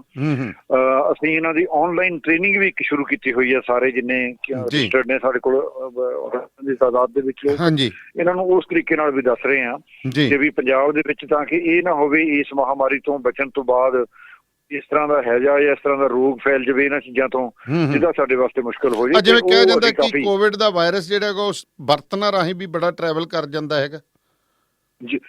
ਇਸ ਤਰ੍ਹਾਂ ਦੀ ਕੋਈ ਗੱਲ ਅਜੇ ਆਈ ਤਾਂ ਨਹੀਂ ਹੈਗੀ ਕਿਸੇ। ਜਿਵੇਂ ਹੈਂਡਲਾਂ ਦੇ, ਜਿਵੇਂ ਆਪਾਂ ਕਹਿੰਦੇ ਕਿ ਡੋਰ ਹੈਂਡਲਸ ਤੋਂ ਗਾਂਹ ਦੀ ਗਾਂਹ ਚੱਲ ਜਾਂਦਾ, ਐਵੇਂ ਬਰਤਨ ਨੂੰ ਹੱਥ ਲੱਗਿਆ ਉਹ ਵੀ ਹੋ ਗਿਆ। ਤੇ ਜਿਵੇਂ ਤੁਸੀਂ ਆਨਲਾਈਨ ਦੀ ਪੰਨੂ ਸਾਹਿਬ ਗੱਲ ਕੀਤੀ ਹੈ, ਪੰਜਾਬ ਦੇ ਵਿੱਚ ਤਾਂ ਇੰਨੇ ਪੜ੍ਹੇ ਲਿਖੇ ਨਹੀਂ ਹੈਗੇ, ਕਿਉਂ ਨਹੀਂ ਹਜੇ ਸਮਾਂ ਹੈਗਾ ਤੇ ਇਹਨਾਂ ਨੂੰ ਇਕੱਠੇ ਕਰਕੇ ਉੱਥੇ ਬੁਲਾ ਕੇ ਕਿਸੇ ਸਕੂਲ ਜਾਂ ਹਾਲ ਦੇ ਵਿੱਚ ਹੀ ਇਹਨਾਂ ਨੂੰ ਟ੍ਰੇਨਿੰਗ ਦਿੱਤੀ ਜਾਵੇ? ਉਹ ਵੀ ਕਰ ਰਹੇ ਆ ਜੀ। ਵੈਸੇ ਮੈਂ ਤੁਹਾਨੂੰ ਦੱਸਣਾ ਚਾਹਾਂਗਾ ਕਿ ਆਹ ਦੇ ਪੌਣੇ 2 ਮਹੀਨੇ 'ਚ ਲਗਭਗ ਸਾਰੇ ਦਾ ਸਾਰਾ ਕੰਮ, ਚਾਹੇ ਉਹ ਸਾਡੀ ਮਜ਼ਦੂਰ ਲੇਬਰ ਜਿਹੜੀ ਸੀਗੀ ਉਹਨਾਂ ਨੂੰ ਟਿਕਟਾਂ ਦੇਣ ਦਾ ਹੋਵੇ ਜਾਂ ਖਾਣਿਆਂ ਦਾ ਹੋਵੇ ਜਾਂ ਹੋਰ ਦਾ ਹੋਵੇ, ਆਨਲਾਈਨ ਕੰਮ ਬਹੁਤ ਹੋਇਆ ਪੰਜਾਬ ਦੇ ਵਿੱਚ। ਜਿਹੜੀ ਲਿਟਰੇਸੀ, ਆਨਲਾਈਨ ਲਿਟਰੇਸੀ ਆਪਣੇ ਮੋਬਾਈਲ ਫੋਨਾਂ ਰਾਹੀਂ ਹੋਈ ਹੈਗੀ ਆ, ਉਹ ਬਹੁਤ ਵੱਡੇ ਲੈਵਲ ਤੇ ਲਿਟਰੇਸੀ ਹੋਈ ਹੈ। ਉਹ ਵੀ ਅਸੀਂ ਉਹਨੂੰ ਵੀ ਕਰ ਰਹੇ ਹਾਂ, ਪਰ ਕਿਉਂਕਿ ਅੱਜ ਕੱਲ੍ਹ ਇਹ ਹੈ ਕਿ ਇਕੱਠਾ ਕਰਨਾ ਅਲਾਉਡ ਨਹੀਂ, 20 ਬੰਦੇ ਤੋਂ ਵੱਧ ਨਹੀਂ ਹੋ ਸਕਦੇ, ਕਿਤੇ ਇਕੱਠਾ ਕਿੱਥੇ ਕਰੋਗੇ। ਸੋ ਦੋਨੇ ਪਾਸੇ ਤੋਂ ਅਸੀਂ ਉਹਨਾਂ ਦੇ ਉੱਥੇ ਵੀ ਜਾ ਰਹੇ ਹਾਂ, ਜਿਹੜੇ ਪ੍ਰਿੰਸਿਸ ਨੇ ਉਹਨਾਂ ਨੂੰ ਵੀ ਆਪਣੇ ਕੋਲ ਬੁਲਾ ਰਹੇ ਹਾਂ, ਆਨਲਾਈਨ ਵੀ ਕਰ ਰਹੇ ਹਾਂ, ਜਿਹੜਾ ਸਾਡਾ ਪ੍ਰਿੰਟ ਮੀਡੀਆ ਹੈ, ਇਲੈਕਟ੍ਰੋਨਿਕ ਮੀਡੀਆ ਹੈ, ਉਹਦੇ ਰਾਹੀਂ ਵੀ ਜਾ ਰਹੇ ਹਾਂ। ਤਾਂ ਸਾਰੇ ਜਿੰਨੇ ਵੀ ਚੈਨਲ ਹੈਗੇ ਨੇ, ਜਿਹੜੇ ਸਾਡੇ ਸੈਕਟਰ ਮੈਜਿਸਟ੍ਰੇਟਸ ਲੱਗੇ ਹੋਏ ਨੇ ਅਲੱਗ-ਅਲੱਗ ਏਰੀਏ 'ਚ, ਉਹਨਾਂ ਰਾਹੀਂ ਵੀ ਲੋਕਾਂ ਤੱਕ ਪਹੁੰਚ ਕਰ ਰਹੇ ਹਾਂ ਕਿ ਆਪਾਂ ਇਹ ਇਨਸ਼ੋਰ ਕਰੀਏ, ਕਿੰਨੀ ਬਣਾਈਏ ਕਿ ਪੰਜਾਬ ਦੇ ਲੋਕਾਂ ਨੂੰ ਇਹ ਲੋਕਡਾਊਨ ਖੁੱਲਣ ਤੋਂ ਬਾਅਦ ਕਿਸੇ ਵੀ ਥਾਂ ਦੇ ਉੱਤੇ ਖਾਣ ਪੀਣ ਨੂੰ ਕੋਈ ਚੀਜ਼ ਮਾੜੀ ਨਾ ਮਿਲੇ। ਇਹ ਤਾਂ ਸਪਲਾਈ ਸਾਈਡ ਤੇ ਹੋ ਗਿਆ। ਦੂਜੇ ਪਾਸੇ ਅਸੀਂ ਲੋਕਾਂ ਨੂੰ ਅਵੇਅਰ ਕਰ ਰਹੇ ਹਾਂ ਕਿ ਤੁਸੀਂ ਵੀ ਭਾਈ ਹੁਣ ਜਦੋਂ ਖਾਣ ਜਾਣਾ, ਕਿਉਂਕਿ ਲੋਕਾਂ ਦੇ ਵਿੱਚ ਜਿਹੜੀ ਅਵੇਅਰਨੈਸ ਹੈ, ਜਾਗਰੂਕਤਾ ਕਾਫੀ ਖਾਣ ਪੀਣ ਬਾਰੇ ਆਈ ਹੈ ਇਹਨਾਂ ਦਿਨਾਂ ਦੇ ਵਿੱਚ। ਉਹਨਾਂ ਨੂੰ ਹੋਇਆ ਲੋਕਾਂ ਨੂੰ ਵੀ ਅਸੀਂ ਘਰ ਦਾ ਹੀ ਬਣਿਆ ਸਮਾਨ ਖਾਈਏ ਤਾਂ ਹੋਰ ਜ਼ਿਆਦਾ ਵਧੀਆ ਹੈ, ਬਾਹਰ ਜਾਵਾਂਗੇ ਤੇ ਉਹ ਵੀ ਅਸੀਂ ਕਹਿ ਰਹੇ ਹਾਂ ਵੀ ਜੇ ਜਾਣਾ ਵੀ ਹੈ ਤੁਸੀਂ ਬਾਹਰ ਤਾਂ ਬੜਾ ਸੋਚ ਵਿਚਾਰ ਕੇ, ਆਪਣੀ ਡਿਸਟੈਂਸਿੰਗ ਰੱਖ ਕੇ, ਆਪਣਾ ਸਾਰਾ ਕੁਝ ਕਰਕੇ ਤੇ ਇਹੋ ਜਿਹੀ ਥਾਂ ਤੇ ਜਾਓ ਜਿੱਥੇ ਥੋੜੀ ਛੋਟੀ ਹੋਵੇ ਤੇ ਸਮਾਨ ਵਧੀਆ ਮਿਲਦਾ ਤੇ ਉੱਥੇ ਜਿਵੇਂ ਆਪਾਂ ਕਹਿੰਦੇ ਆ ਵੀ ਨਾਪ ਤੋਲ ਕੇ ਤੇ ਚੈੱਕ ਕਰਕੇ ਹੀ ਆਪਣਾ ਸਮਾਨ ਲਓ। ਅੱਛਾ, ਤੁਹਾਡੇ ਕੋਲੇ ਸੈਕਟਰੀ ਐਗਰੀਕਲਚਰ ਦਾ ਵੀ ਜਿਹੜਾ ਹੈਗਾ ਤੁਹਾਡੀ ਜ਼ਿੰਮੇਵਾਰੀ ਹੈਗੀ ਹੈ। ਕੁਛ ਕਿਸਾਨਾਂ ਦੀਆਂ ਜਿਹੜੀਆਂ ਮੁਸ਼ਕਲਾਂ ਨੇ ਉਹ ਆ ਰਹੀਆਂ ਨੇ ਕਿ ਜਿਹੜਾ ਝੋਨੇ ਦਾ ਬੀਜ ਹੈਗਾ ਉਹਦੀ ਬਲੈਕ ਸ਼ੁਰੂ ਹੋ ਗਈ ਹੈ, PR 144 ਦੀ, ਪਲੱਸ ਜਿਹੜਾ ਨਰਮੇ ਦਾ ਬੀਜ ਹੈਗਾ ਉਹ ਵੀ ਢੰਗ ਨਾਲ ਨਹੀਂ ਮਿਲ ਰਿਹਾ। ਇਹਦੇ ਬਾਰੇ ਤੁਹਾਡੇ ਵੱਲੋਂ ਕੀ ਜਿਹੜੇ ਨੇ ਪੁਖਤਾ ਪ੍ਰਬੰਧ ਕੀਤੇ ਜਾ ਰਹੇ ਨੇ ਜਾਂ ਰੇਡਸ ਵਗੈਰਾ ਕੀਤੀਆਂ ਜਾ ਰਹੀਆਂ ਨੇ? ਆਪਾਂ ਪਹਿਲਾਂ ਨਰਮੇ ਦੀ ਗੱਲ ਕਰਦੇ ਹਾਂ ਜੀ। ਨਰਮਾ ਪੰਜਾਬ ਦੇ ਵਿੱਚ ਪਿਛਲੇ ਸਾਲ 3,90,000 ਹੈਕਟੇਅਰ 'ਚ ਲੱਗਿਆ ਸੀ ਤੇ ਐਤਕੀ 5 ਲੱਖ ਹੈਕਟੇਅਰ ਦੇ ਵਿੱਚ ਨਰਮਾ ਲੱਗਣਾ ਹੈ, ਜਿਹਦੇ ਵਾਸਤੇ ਸਾਨੂੰ 25 ਲੱਖ ਪੈਕਟ ਚਾਹੀਦੇ ਨੇ ਨਰਮੇ ਦੇ, ਆਪਣੀਆਂ ਬੀਜ ਦੇ। ਤੇ ਅਸੀਂ ਪੰਜਾਬ ਦੇ ਵਿੱਚ 27.5 ਲੱਖ ਟਨ ਦੇ ਪੈਕਟ ਜਿਹੜੇ ਨੇ ਉਹ ਪੰਜਾਬ 'ਚ ਪਹਿਲਾਂ ਹੀ ਲੋਕਡਾਊਨ ਦੇ ਸਮੇਂ ਦੇ ਵਿੱਚ ਪੰਜਾਬ ਦੇ ਵਿੱਚ ਅਸੀਂ ਲਿਆਂਦੇ ਸੀ। ਖਾਸ ਕਰਕੇ ਉਹਨਾਂ ਦਿਨਾਂ ਜਦੋਂ ਪੂਰਾ ਲੋਕਡਾਊਨ ਸੀਗਾ, ਅਸੀਂ ਇਹਦੀਆਂ 2 ਟ੍ਰੇਨਾਂ ਭਰ ਕੇ ਤਾਮਿਲਨਾਡੂ ਤੋਂ, ਕਿਉਂਕਿ ਬੀਜ ਤਾਮਿਲਨਾਡੂ 'ਚ ਬਣਦਾ, ਉੱਥੋਂ ਬਠਿੰਡੇ ਲਿਆਂਦੀਆਂ ਸੀ ਤੇ ਉਹਨਾਂ ਨੂੰ ਬਿਲਕੁਲ ਤਰੀਕੇ ਨਾਲ ਉੱਥੇ ਉਤਾਰਿਆ ਸੀ ਤੇ ਸਾਂਭਿਆ ਸੀ। ਤੇ ਹਰ ਇੱਕ ਡੀਲਰ ਕੋਲੇ ਇਹ ਬਿਲਕੁਲ ਪੂਰਾ ਸਾਡੇ ਕੋਲ ਬੀਜ ਹੈਗਾ ਨਰਮੇ ਦੇ ਬੀਜ ਦੀ, ਬਿਲਕੁਲ ਕੋਈ ਸਮੱਸਿਆ ਨਹੀਂ, ਹਰ ਇੱਕ ਥਾਂ ਤੇ ਅਵੇਲੇਬਲ ਹੈ। ਦੂਜੀ ਗੱਲ ਰਹੀ ਝੋਨੇ ਦਾ, ਝੋਨੇ ਦੇ ਵਿੱਚ ਥੋੜਾ ਜਿਹਾ ਇਹ ਹੋਇਆ, ਵੈਸੇ ਤਾਂ ਝੋਨੇ ਦਾ ਕਿਉਂਕਿ ਹਾਈਬ੍ਰਿਡ ਬੀਜ ਨਹੀਂ ਹੁੰਦਾ, ਕਿਸਾਨ ਆਪਣੇ ਕੋਲ ਪਿਆ ਹੋਇਆ ਜਿਹੜਾ ਉਹਨਾਂ ਕੋਲ ਪੁਰਾਣਾ ਬੀਜ ਪਿਆ ਹੈ ਉਹਨੂੰ ਬਾਰ-ਬਾਰ ਵਰਤਦੇ ਨੇ, ਕੋਈ ਐਸੀ ਗੱਲ ਨਹੀਂ ਹੈਗੀ। ਇਹ ਹਾਈਬ੍ਰਿਡ ਬੀਜ, ਕਿਉਂਕਿ ਨਰਮੇ ਦਾ ਬੀਜ ਆਪਣਾ ਕਿਸਾਨ ਨਹੀਂ ਵਰਤ ਸਕਦਾ, ਇਸ ਕਰਕੇ ਸਾਨੂੰ ਬਾਹਰੋਂ ਮੰਗਵਾਉਣਾ ਪੈਂਦਾ, ਉਹਦੇ ਵਾਸਤੇ ਅਸੀਂ ਕੀਤਾ। ਪਰ ਇਹਦੇ ਵਿੱਚ ਵੀ ਆਪਣਾ ਝੋਨੇ ਦੇ ਵਿੱਚ ਵੀ ਕੁਛ ਨਵੀਆਂ ਕਿਸਮਾਂ ਖੇਤੀਬਾੜੀ ਯੂਨੀਵਰਸਿਟੀ ਨੇ ਕੱਢੀਆਂ ਨੇ, PR 128 ਹੈ, PR 129 ਹੈ, ਜਿਨ੍ਹਾਂ ਦਾ ਝਾੜ ਜਿਹੜਾ ਉਹ ਵਧੀਆ ਤੇ ਕੁਛ ਲੋਕਾਂ ਦੇ ਵਿੱਚ ਇਹ ਹੈ ਵੀ ਸਾਨੂੰ ਵੱਧ ਤੋਂ ਵੱਧ ਮਿਲ ਜਾਣ। ਪਰ ਉਹ ਕਿਉਂਕਿ ਜ਼ਿਆਦਾ ਤਾਂ ਅਗਲੇ ਸਾਲ ਅਵੇਲੇਬਲ ਹੋਣਗੀਆਂ, ਕਿਉਂਕਿ ਪਹਿਲੇ ਸਾਲ ਤਾਂ ਸੀਡ ਥੋੜਾ ਹੁੰਦਾ ਹੈ। ਪਰ ਫਿਰ ਵੀ ਸਾਨੂੰ ਕੁਛ ਥਾਵਾਂ ਦੇ ਉੱਤੇ ਸ਼ਿਕਾਇਤਾਂ ਆਈਆਂ ਸੀ ਕਿ ਜੀ ਬੀਜ ਮਹਿੰਗਾ ਵੇਚ ਰਹੇ ਨੇ ਤੇ ਅਸੀਂ ਲਗਾਤਾਰ ਪਿਛਲੇ 3 ਦਿਨਾਂ ਤੋਂ ਸਾਡੀਆਂ ਟੀਮਾਂ ਬਹੁਤ ਵੱਡੇ ਲੈਵਲ ਤੇ ਛਾਪੇਮਾਰੀ ਕਰ ਰਹੀਆਂ ਨੇ। ਤੁਸੀਂ ਦੇਖਿਆ ਹੋਣਾ ਕਿ ਲੁਧਿਆਣੇ ਸ਼ਹਿਰ ਦੇ ਵਿੱਚ ਸਭ ਤੋਂ ਵੱਡਾ ਇੱਕ ਸੀਡ ਸਟੋਰ ਸੀ, ਉਹਦੇ ਬਾਰੇ ਸਾਨੂੰ ਪਤਾ ਲੱਗਿਆ ਕਿ ਉਹਨੇ 200 ਰੁਪਏ ਕਿਲੋ ਬੀਜ ਵੇਚਣਾ ਸ਼ੁਰੂ ਕਰ ਦਿੱਤਾ, ਜਿਹੜਾ ਕਿ 60-70 ਰੁਪਏ ਸੀ। ਉਹ ਅਸੀਂ ਬੜਾ ਵੱਡੇ ਲੈਵਲ ਤੇ ਛਾਪੇਮਾਰੀ ਪੁਲਿਸ ਲੈ ਕੇ, ਮੈਜਿਸਟ੍ਰੇਟ ਲੈ ਕੇ, ਉੱਥੇ ਡੀ ਸਾਹਿਬ ਨੇ ਉੱਥੇ ਕੀਤੀ ਹੈ। ਇਸ ਤਰ੍ਹਾਂ ਬਾਕੀ ਸ਼ਹਿਰਾਂ ਦੇ ਵਿੱਚ ਵੀ ਸਾਡੀਆਂ ਟੀਮਾਂ ਸਵੇਰ ਤੋਂ ਸ਼ਾਮ ਤੱਕ ਇਸੇ ਕੰਮ ਤੇ ਲੱਗੀਆਂ ਨੇ ਕਿ ਕਿਸਾਨਾਂ ਨੂੰ ਇਹ ਹੋਰਡਿੰਗ ਹੈ ਜਾਂ ਇਹ ਜ਼ਿਆਦਾ ਮਹਿੰਗਾ ਬੀਜ ਨਾ ਦਿੱਤਾ ਜਾਵੇ। ਤੇ ਮੈਨੂੰ ਆਸ ਹੈ ਕਿ ਜਿਹੜੇ ਕੋਈ ਕਾਲੀਆਂ ਭੇਡਾਂ ਇਸ ਤਰ੍ਹਾਂ ਦੇ ਕੰਮ 'ਚ ਹੋਣਗੀਆਂ ਉਹਨਾਂ ਨੂੰ ਵੀ ਅਸੀਂ ਪੂਰੀ ਤਰ੍ਹਾਂ ਨੱਥ ਪਾ ਲਵਾਂਗੇ। ਜੀ, ਤੁਹਾਡੇ ਤੋਂ ਇਜਾਜ਼ਤ ਲੈਣ ਤੋਂ ਪਹਿਲਾਂ ਤੁਸੀਂ ਕੋਈ ਆਪਣੇ ਵੱਲੋਂ ਸੰਦੇਸ਼ ਜਿਹੜਾ ਹੈਗਾ ਕਿਸਾਨਾਂ ਨੂੰ ਤੇ ਸਾਡੇ ਆਮ ਜਿਹੜੇ ਲਿਸਨਰਸ ਨੇ ਉਹਨਾਂ ਨੂੰ ਦੇਣਾ ਚਾਹੁੰਦੇ ਹੋ? ਜੀ, ਮੈਂ 2 ਕਿਸਮ ਦੇ ਸੰਦੇਸ਼ ਦੇਣਾ ਚਾਹੂੰਗਾ ਜੀ। ਇੱਕ ਤਾਂ ਖਾਣ ਪੀਣ ਵਸਤੂਆਂ ਵਾਲੀਆਂ ਵਸਤੂਆਂ ਨੇ, ਉਹ ਆਪਾਂ ਦੇਖ ਲਿਆ ਕਿ ਪਿਛਲੇ 2 ਮਹੀਨੇ ਤੋਂ, ਪੌਣੇ 2 ਮਹੀਨੇ ਤੋਂ ਆਪਾਂ ਘਰਾਂ 'ਚ ਖਾਣ ਪੀਣ ਕਰਕੇ ਦੇਖ ਲਿਆ, ਬਹੁਤ ਹੀ ਵਧੀਆ ਲੋਕਾਂ ਦਾ ਜਿਹੜਾ ਹੈਗਾ, ਕਿਸੇ ਨੂੰ ਬਹੁਤੀ ਬਿਮਾਰੀ ਵੀ ਨਹੀਂ ਲੱਗੀ, ਸਗੋਂ ਠੀਕ ਹੀ ਹੋਏ ਨੇ ਲੋਕ। ਹਸਪਤਾਲਾਂ ਦੇ ਵਿੱਚ ਵੀ ਇੰਨਾ ਜਾਣ ਦੀ ਲੋੜ ਨਹੀਂ ਮਹਿਸੂਸ ਹੋਈ। ਸੋ ਸਾਡਾ ਖਾਣ ਪੀਣ ਜਿਹੜਾ ਟ੍ਰੈਡੀਸ਼ਨਲ ਖਾਣ ਪੀਣ ਸੀ, ਸਾਡਾ ਰਵਾਇਤੀ ਖਾਣਾ, ਜਦੋਂ ਅਸੀਂ ਘਰਾਂ 'ਚ ਖਾਇਆ ਤੇ ਆਪਣੇ ਸਰੀਰ ਵੀ ਠੀਕ ਰਹੇ ਨੇ ਤੇ ਹੋਰ ਸਮੱਸਿਆਵਾਂ ਵੀ ਨਹੀਂ ਹੋਈਆਂ। ਸੋ ਪਹਿਲੀ ਗੱਲ ਤਾਂ ਹੈ ਵੀ ਕੋਸ਼ਿਸ਼ ਕਰੀਏ ਆਪਾਂ ਆਪਣੇ ਘਰਾਂ ਦਾ ਖਾਣਾ ਪੀਣਾ ਕਰੀਏ, ਪਰ ਜੇ ਕੋਈ ਬਾਹਰ ਵੀ ਖਾਣਾ ਪੀਣਾ ਹੈ ਤਾਂ ਉਹਦੇ ਵਾਸਤੇ ਪਹਿਲਾਂ ਇਨਸ਼ੋਰ ਕਰ ਲਈਏ ਕਿ ਕੁਆਲਿਟੀ ਉਹਦੀ ਠੀਕ ਹੋਵੇ ਤਾਂ ਕਿ ਕਿਸੇ ਦਾ ਨੁਕਸਾਨ ਨਾ ਹੋਵੇ। ਤੇ ਕੋਈ ਵੀ ਚੀਜ਼ ਖਾਣ ਪੀਣ ਦੀ ਖਰੀਦਣ ਤੋਂ ਪਹਿਲਾਂ ਉਹਦੀ ਐਕਸਪਾਇਰੀ ਡੇਟ ਦੇਖੋ, ਉਹਦੇ 'ਚ ਦੇਖੋ ਵੀ ਕੋਈ ਮੁਸ਼ਕ ਤਾਂ ਨਹੀਂ ਮਾਰ ਰਹੀ। ਕੋਈ ਜਿਹੜਾ ਦੁੱਧ ਦੀਆਂ ਬਣੀਆਂ ਹੋਈਆਂ ਚੀਜ਼ਾਂ ਨੇ, ਆਈਸਕ੍ਰੀਮ ਹੈ, ਹੋਰ ਚੀਜ਼ਾਂ ਨੇ, ਉਹਨਾਂ ਦੇ ਵਿੱਚ ਦੇਖੋ ਕਿ ਤਾਜ਼ੀਆਂ ਨੇ ਸਾਰੀਆਂ ਉਹ, ਤੇ ਉਹ ਸਾਰੀਆਂ ਚੀਜ਼ਾਂ ਦੇਖ ਕੇ ਖਾਣ ਪੀਣ ਦਾ ਖਾਸ ਖਿਆਲ ਰੱਖੋ। ਕਿਸਾਨਾਂ ਵੀਰਾਂ ਨੂੰ ਮੇਰੀ ਬੇਨਤੀ ਇਹ ਰਹੇਗੀ ਕਿ ਇਹਨਾਂ ਨੇ, ਕਿਸਾਨਾਂ ਵੀਰਾਂ ਨੇ ਐਤਕੀ ਪੰਜਾਬ ਦੇ ਨੇ ਬਹੁਤ ਵੱਡਾ ਇੱਕ ਕੰਮ ਕੀਤਾ ਦੁਨੀਆ ਦੇ ਵਿੱਚ ਕਿ 120 ਲੱਖ ਟਨ ਕਣਕ ਅੱਜ ਤੱਕ ਮੰਡੀਆਂ 'ਚ ਆ ਗਈ ਹੈ। ਪਿਛਲੇ ਤੁਸੀਂ ਲਾ ਲਓ ਕਿ 14 ਤਰੀਕ ਤੋਂ ਆਪਾਂ ਸ਼ੁਰੂ ਕੀਤਾ ਸੀ, 29 ਦਿਨਾਂ 'ਚ ਆਪਾਂ ਏਡਾ ਵੱਡਾ ਜਿਹੜਾ ਹੈਗਾ ਕੰਮ ਵੱਡਾ ਕੀਤਾ ਹੈਗਾ। ਤੇ ਸਭ ਤੋਂ ਵੱਡੀ ਗੱਲ ਕਿ ਕਿਸਾਨਾਂ ਨੇ ਇੰਨੀ ਵਧੀਆ ਜ਼ਿੰਮੇਵਾਰੀ ਦਾ, ਮਜ਼ਦੂਰਾਂ ਨੇ, ਕਿਸਾਨਾਂ ਨੇ ਆਪਣਾ ਸਬੂਤ ਦਿੱਤਾ ਹੈ ਕੋਵਿਡ ਦੇ ਪੀਰੀਅਡ ਦੇ ਵਿੱਚ ਕਿ ਮਾਸਕਿੰਗ ਦੀਆਂ, ਡਿਸਟੈਂਸਿੰਗ ਦੀਆਂ ਸਾਰੀਆਂ ਸ਼ਰਤਾਂ ਪੂਰੀਆਂ ਕਰਦੇ ਹੋਏ ਇੱਕ ਵੀ ਕੇਸ ਸਾਡੀਆਂ ਮੰਡੀਆਂ ਦੇ ਵਿੱਚ ਇਸ ਬਿਮਾਰੀ ਦਾ ਨਹੀਂ ਆਇਆ। ਸੋ ਇਹ ਬਹੁਤ ਵੱਡੀ ਸ਼ਾਬਾਸ਼ ਦੇ ਹੱਕਦਾਰ ਨੇ ਕਿਸਾਨ, ਜਿਹੜਾ ਏਡਾ ਵੱਡਾ ਇਹਨਾਂ ਨੇ ਸਬਰ ਨਾਲ, ਏਡੇ ਸੰਤੋਖ ਨਾਲ ਇਹ ਕੰਮ ਜਿਹੜਾ ਹੈਗਾ ਸਿਰੇ ਲਾਇਆ। ਤੋ ਇਸੇ ਤਰੀਕੇ ਨਾਲ ਮੈਂ ਚਾਹੂੰਗਾ ਵੀ ਜਿਹੜਾ ਆਉਣ ਵਾਲਾ ਹੁਣ ਝੋਨਾ ਲਾਉਣ ਵਾਲਾ ਕੰਮ ਹੈ ਉਹ ਵੀ ਆਪਾਂ ਇਸੇ ਤਰੀਕੇ ਨਾਲ ਸਾਰੀਆਂ ਸ਼ਰਤਾਂ ਪੂਰੀਆਂ ਕਰਦੇ ਹੋਏ, ਪ੍ਰੀਕਾਸ਼ਨਸ ਪੂਰੀਆਂ ਕਰਦੇ ਹੋਏ ਆਪਾਂ ਸਿਰੇ ਲਾਈਏ ਤਾਂ ਕਿ ਸਾਡੇ ਪਿੰਡਾਂ ਦੇ ਵਿੱਚ ਇਹ ਨਾਮੁਰਾਦ ਬਿਮਾਰੀ ਬਿਲਕੁਲ ਨਾ ਜਾ ਕੇ ਬੜੇ। ਜੀ ਬਹੁਤ ਬਹੁਤ ਧੰਨਵਾਦ ਸਦਾਕਾਂਤ ਸਿੰਘ ਪੰਨੂ ਜੀ, ਤੁਹਾਡਾ ਸ਼ੁਕਰੀਆ ਸਮਾਂ ਦੇਣ ਦੇ। ਅੱਜ ਠੀਕ ਹੋ ਕੇ ਮੈਡੀਕਲ ਕਾਲਜ ਤੋਂ ਛੁੱਟੀ ਮਿਲ ਗਈ ਹੈਗੀ ਆ। ਟੋਟਲ ਸਾਡੇ ਹੁਣ ਤੱਕ ਫਰੀਦਕੋਟ ਜ਼ਿਲ੍ਹੇ ਦੇ ਵਿੱਚ 46 ਕੇਸ ਜਿਹੜੇ ਪੋਜ਼ਿਟਿਵ ਪਾਏ ਗਏ ਸੀਗੇ, ਜਿਨ੍ਹਾਂ ਦੇ ਵਿੱਚੋਂ 4 ਹੁਣ ਘਰੇ ਮਰੀਜ਼ ਜਾ ਚੁੱਕੇ ਆ ਔਰ 42 ਕੇਸ, 42 ਦੇ ਵਿੱਚੋਂ 41 ਮੈਡੀਕਲ ਕਾਲਜ 'ਚ ਦਾਖਲ ਹੈ ਔਰ ਇੱਕ ਫਰੀਦਕੋਟ ਨਾਲ ਸੰਬੰਧਿਤ ਜਿਹੜਾ DMC ਦੇ ਵਿੱਚ ਦਾਖਲ ਹੈਗਾ। ਔਰ ਉਧਰ ਦੂਸਰੇ ਪਾਸੇ ਜਿਹੜੀਆਂ ਸਮਾਜ ਸੇਵੀ ਸੰਸਥਾਵਾਂ ਹੈਗੀਆਂ ਉਹਨਾਂ ਵੱਲੋਂ ਫਰੀਦਕੋਟ ਦਾ ਗੁਰੂ ਗੋਬਿੰਦ ਸਿੰਘ ਮੈਡੀਕਲ ਕਾਲਜ ਦਾ ਜਿਹੜਾ ਸਟਾਫ ਹੈ, ਸਣੇ ਵਾਈਸ ਚਾਂਸਲਰ, ਸਣੇ ਪ੍ਰਿੰਸੀਪਲ ਜਾਂ ਹੋਰ ਜਿਹੜੇ ਡਾਕਟਰ ਜਾਂ ਜਿਹੜੀਆਂ ਨਰਸਿਸ ਹੈਗੀਆਂ ਜਾਂ ਸਫਾਈ ਸੇਵਕ ਹੈਗੀਆਂ, ਉਹਨਾਂ ਨੂੰ ਬੈਂਡ ਦੀਆਂ ਧੁਨਾਂ ਤੇ ਉਹਨਾਂ ਦੇ ਉੱਤੇ ਫੁੱਲ ਸਿੱਟ ਕੇ ਉਹਨਾਂ ਦਾ ਬਹੁਤ ਸਵਾਗਤ ਕੀਤਾ ਉਹਨਾਂ ਦਾ, ਜਿਸ ਤਰੀਕੇ ਨਾਲ ਉਹ ਆਪਦੀ ਤਨਦੇਹੀ ਨਾਲ ਡਿਊਟੀ ਨਿਭਾ ਰਹੇ ਹੈਗੇ ਆ। ਔਰ ਉਹਨਾਂ ਨੂੰ ਇੱਕ ਮਨੋਬਲ ਉਹਨਾਂ ਦਾ ਉੱਚਾ ਚੱਕਣ ਲਈ ਉਹਨਾਂ ਵਾਸਤੇ ਬਹੁਤ ਇੱਕ ਵੱਡਾ ਉਪਰਾਲਾ ਕੀਤਾ ਸੀ ਸਮਾਜ ਸੇਵੀ ਸੰਸਥਾਵਾਂ ਨੇ। ਜੀ ਮਿਹਰਬਾਨੀ ਜੀ ਤੁਹਾਡੀ ਲੱਕੀ ਜੀ। ਤੇ ਮਾਨਸਾ ਵੱਲ ਰੁਕ ਕਰਦੇ ਹਾਂ। ਬਲਦੇਵ ਸ਼ਰਮਾ ਜੀ, ਸਤਿ ਸ਼੍ਰੀ ਅਕਾਲ। ਸਤਿ ਸ਼੍ਰੀ ਅਕਾਲ ਸਵਰਨ ਜੀ। ਬਲਦੇਵ ਜੀ, ਸਥਿਤੀਆਂ ਹਰ ਪਾਸਿਓਂ ਆ ਰਹੀਆਂ, ਲਾਅ ਐਂਡ ਆਰਡਰ ਦੀ ਗੱਲ ਹੋ ਰਹੀ ਹੈ ਸਾਰੇ ਪਾਸਿਓਂ। ਪੁਲਿਸ ਜਿਹੜੀ ਆ, ਹੁਣ ਇੱਕ ਚਰਚਾ ਹੋ ਗਿਆ ਕਿ ਬਹੁਤ ਹੋ ਗਿਆ, ਬਹੁਤ ਸੇਵਾ ਕਰ ਲਈ, ਹੁਣ ਤੁਸੀਂ ਵਾਪਸ ਪਰਤੋ ਥਾਣਿਆਂ ਦੇ ਵਿੱਚ, ਪੁਰਾਣੇ ਕੇਸ ਕੱਢੋ, ਪੁਰਾਣੇ ਕਤਲ ਜਿਹੜੇ ਨੇ, ਪੁਰਾਣੀਆਂ ਚੋਰੀਆਂ ਨੇ ਜਿਹੜੀਆਂ ਉਹ ਕੱਢੋ, ਕੇਕ ਸ਼ੇਕ ਵੰਡਣੇ ਇਹ ਕੰਮ ਹੁਣ ਹੋਰਾਂ ਦੇ ਛੱਡੋ, ਫੋਟੋਆਂ ਖਿਚਾਉਣੀਆਂ। ਹੋਰ ਮਹਿਕਮੇ ਬੜੇ ਨੇ, ਹੁਣ ਗੱਲਾਂ ਆ ਗਈਆਂ ਕਿ ਉਹਨਾਂ ਨੇ ਵੀ ਬੜਾ ਆਰਾਮ ਕਰ ਲਿਆ। ਬੜੇ ਮਹਿਕਮੇ ਨੇ ਜਿਨ੍ਹਾਂ ਦੇ ਅਫਸਰ ਘਰੇ ਬੈਠੇ ਨੇ, PWD, ਵਾਟਰ ਸਪਲਾਈ, ਹੋਰ ਸਾਰਾ ਕੁਛ, ਨਿੱਕੇ ਮੁੱਟੇ ਹੋਰ ਕੰਮ ਵੀ ਉਹਨਾਂ ਤੋਂ ਕਰਵਾਓ। ਸੋ ਕੀ ਸਥਿਤੀਆਂ ਨੇ ਸਾਰੀਆਂ ਇਲਾਕੇ ਦੇ ਵਿੱਚ, ਮਾਨਸਾ ਜ਼ਿਲ੍ਹੇ ਦੇ ਵਿੱਚ ਤੁਹਾਡੇ? ਦੇਖੋ ਸਵਰਨ ਜੀ, ਪੁਲਿਸ ਨੇ 2 ਮਹੀਨੇ ਪੂਰੀ ਆਪਣੀ ਡਿਊਟੀ ਹੈ ਜਿਹੜੀ ਤਨਦੇਹੀ ਨਾਲ ਨਿਭਾਈ ਹੈ, ਚਾਹੇ ਉਹ ਕਰੋਨਾ ਵਾਇਰਸ ਨੂੰ ਲੈ ਕੇ ਹੋਵੇ ਜਾਂ ਫਿਰ ਰਾਸ਼ਨ ਵੰਡਣ ਨੂੰ ਲੈ ਕੇ ਜਾਂ ਫਿਰ ਵੱਖੋ ਵੱਖਰੀ ਹੋਰ ਸੋਸ਼ਲ ਐਕਟੀਵਿਟੀ ਹੈ। ਪੁਲਿਸ ਨੇ ਆਪਣਾ ਕੰਮ ਹੈ ਜਿਹੜਾ ਬੜੇ ਤਰੀਕੇ ਨਾਲ ਕੀਤਾ। ਹੁਣ ਕੁਝ ਦਿਨਾਂ ਤੋਂ ਪੁਲਿਸ ਦਾ ਜਿਹੜਾ ਕੰਮ ਹੈ ਉਹ ਪਹਿਲਾਂ ਵਾਲਾ ਨਹੀਂ ਰਿਹਾ, ਹੁਣ ਢਿੱਲਾ ਹੈ ਕੰਮ, ਕਿਉਂਕਿ ਪੁਲਿਸ ਇਸ ਪਾਸੇ ਤੋਂ ਹੁਣ ਪਾਸੇ ਹੋਣਾ ਚਾਹੁੰਦੀ ਹੈ। ਕਿਉਂਕਿ ਹੋਰ ਜਿਵੇਂ ਤੁਸੀਂ ਦੱਸਿਆ ਕਿ ਹੋਰ ਮਹਿਕਮੇ ਆ ਜਿਹੜੇ ਉਹਨਾਂ ਨੇ ਬੜਾ ਆਰਾਮ ਕਰ ਲਿਆ, ਹੁਣ ਹੋਰ ਮਹਿਕਮਿਆਂ ਦੀ ਵਾਰੀ ਵੀ ਹੈ। ਬਾਕੀ ਜਿਹੜੇ ਹੁਣ ਜਿਵੇਂ ਜਿਵੇਂ ਲਾਕਡਾਊਨ ਖੁੱਲਦਾ ਜਾਂਦਾ ਤਾਂ ਪੁਲਿਸ ਦਾ ਜਿਹੜਾ ਕੰਮ ਹੈ ਜੇ ਉਹ ਕ੍ਰਾਈਮ ਨੂੰ ਲੈ ਕੇ ਹੋਵੇ ਜਾਂ ਛੋਟੇ ਮੋਟੇ ਝਗੜਿਆਂ ਨੂੰ ਲੈ ਕੇ, ਉਹ ਵੀ ਵਧਣਾ ਹੈਗਾ। ਨੈਚੁਰਲੀ ਜਦੋਂ ਬਾਜ਼ਾਰ ਖੁੱਲ੍ਹਾ ਤਾਂ ਕੋਈ ਕ੍ਰਾਈਮ ਵੀ ਛੋਟਾ ਮੋਟਾ ਹੋਊਗਾ। ਉਦੋਂ ਜਦੋਂ ਲਾਕਡਾਊਨ ਸੀ ਉਦੋਂ ਕੋਲ ਪੁਲਿਸ ਕੋਲੇ ਕੋਈ ਕੰਮ ਨਹੀਂ ਸੀ। ਹੁਣ ਕੰਮ ਹੈ ਤਾਂ ਪੁਲਿਸ ਉਹ ਆਪਣਾ ਕੰਮ ਕਰਨ ਨੂੰ ਪਹਿਲ ਦੇਊਗੀ। ਇਹ ਕੰਮ ਪੁਲਿਸ ਨੇ ਬਹੁਤ ਕਰ ਲਿਆ। ਇਹ ਨੈਚੁਰਲੀ ਹੈ ਕਿ ਹੋਰ ਮਹਿਕਮੇ ਨੂੰ ਇਹ ਕੰਮ ਹੈ ਜਿਹੜਾ ਸੌਂਪਿਆ ਜਾਣਾ ਚਾਹੀਦਾ। ਜੀ।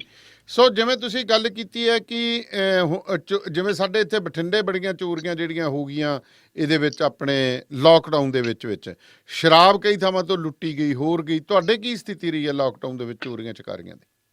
ਮਾਨਸਾ ਦੇ ਵਿੱਚ ਜੇ ਚੋਰੀਆਂ ਦੀ ਗੱਲ ਕਰੀਏ, ਚੋਰੀਆਂ ਦਾ ਕੋਈ ਇਹੋ ਜਿਹੀ ਘਟਨਾ ਦੇਖੀ ਨਹੀਂ, ਪਰ ਕਤਲ ਜ਼ਰੂਰ ਹੋਏ ਹੈ ਜੀ।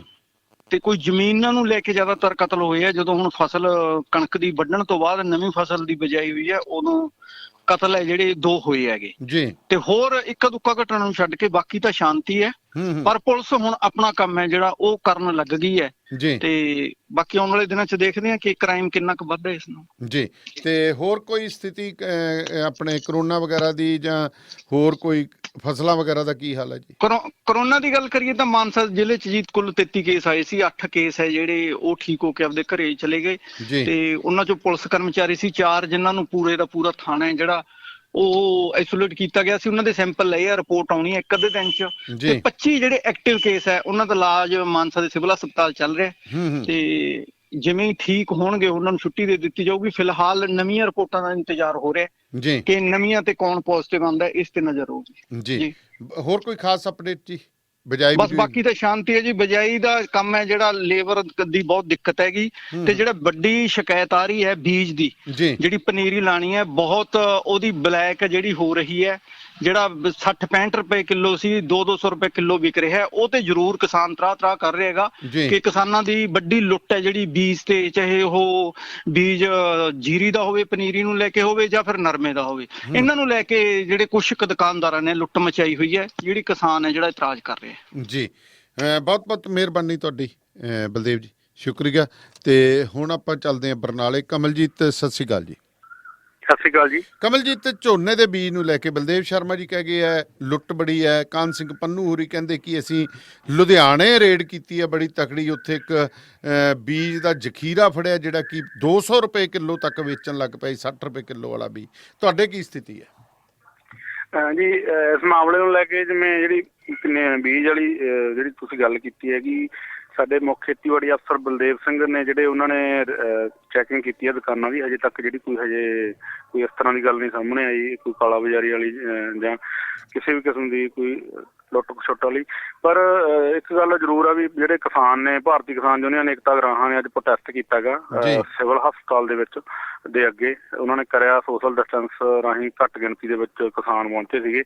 ਉਹਨਾਂ ਦੀਆਂ ਜਿਹੜੀਆਂ ਤਮਾਮ ਮੰਗਾਂ ਸੀ, ਮੰਗਾਂ ਦੇ ਵਿੱਚ ਉਹਨਾਂ ਦੀ ਸਭ ਤੋਂ ਮੇਨ ਮੰਗ ਸੀ ਵੀ ਜਿਹੜਾ ਕਿਸਾਨ ਨੂੰ ਜਿਹੜੀ ਝੋਨੇ ਦੀ ਪਨੀਰੀ ਆ, ਜਦੋਂ ਵੀ ਪਨੀਰੀ ਲਾਉਣ ਯੋਗ ਹੁੰਦੀ ਆ, ਚਾਹੇ ਉਹ 1 ਜੂਨ ਤੋਂ ਹੋਵੇ, ਚਾਹੇ ਉਹ 25 ਅਪ੍ਰੈਲ ਤੋਂ ਮਈ ਤੋਂ ਹੋ ਜੇ, ਤਾਂ ਉਦੋਂ ਹੀ ਜਿਹੜੀ ਇਜਾਜ਼ਤ ਆ ਉਹ ਮਿਲਣੀ ਚਾਹੀਦੀ ਹੈ, ਕਿਉਂਕਿ ਲੇਬਰ ਦੀ ਕਮੀ ਕਾਰਨ ਵੀ ਲੰਮਾ ਸਮਾਂ ਜਿਹੜੀ ਝੋਨੇ ਦੀ ਲਵਾਈ ਚੱਲ ਸਕੇ। ਕਿਉਂਕਿ ਅੱਗੇ ਜਦੋਂ ਲੇਬਰ ਦੀ ਕਮੀ ਨਹੀਂ ਹੁੰਦੀ ਸੀ ਤਾਂ 15-20 ਦਿਨਾਂ ਦੇ ਵਿੱਚ ਝੋਨੇ ਦੀ ਜਿਹੜੀ ਲਵਾਈ ਆ ਉਹ ਹੋ ਜਾਂਦੀ ਸੀ, ਪਰ ਇਸ ਵਾਰ ਜਿਹੜੀ ਲਵਾਈ ਆ ਉਹ ਤਕਰੀਬਨ 1.5 ਤੋਂ ਸਵਾ ਮਹੀਨਾ ਜਿਹੜੀ ਚੱਲਣ ਦੀ ਉਮੀਦ ਹੈਗੀ।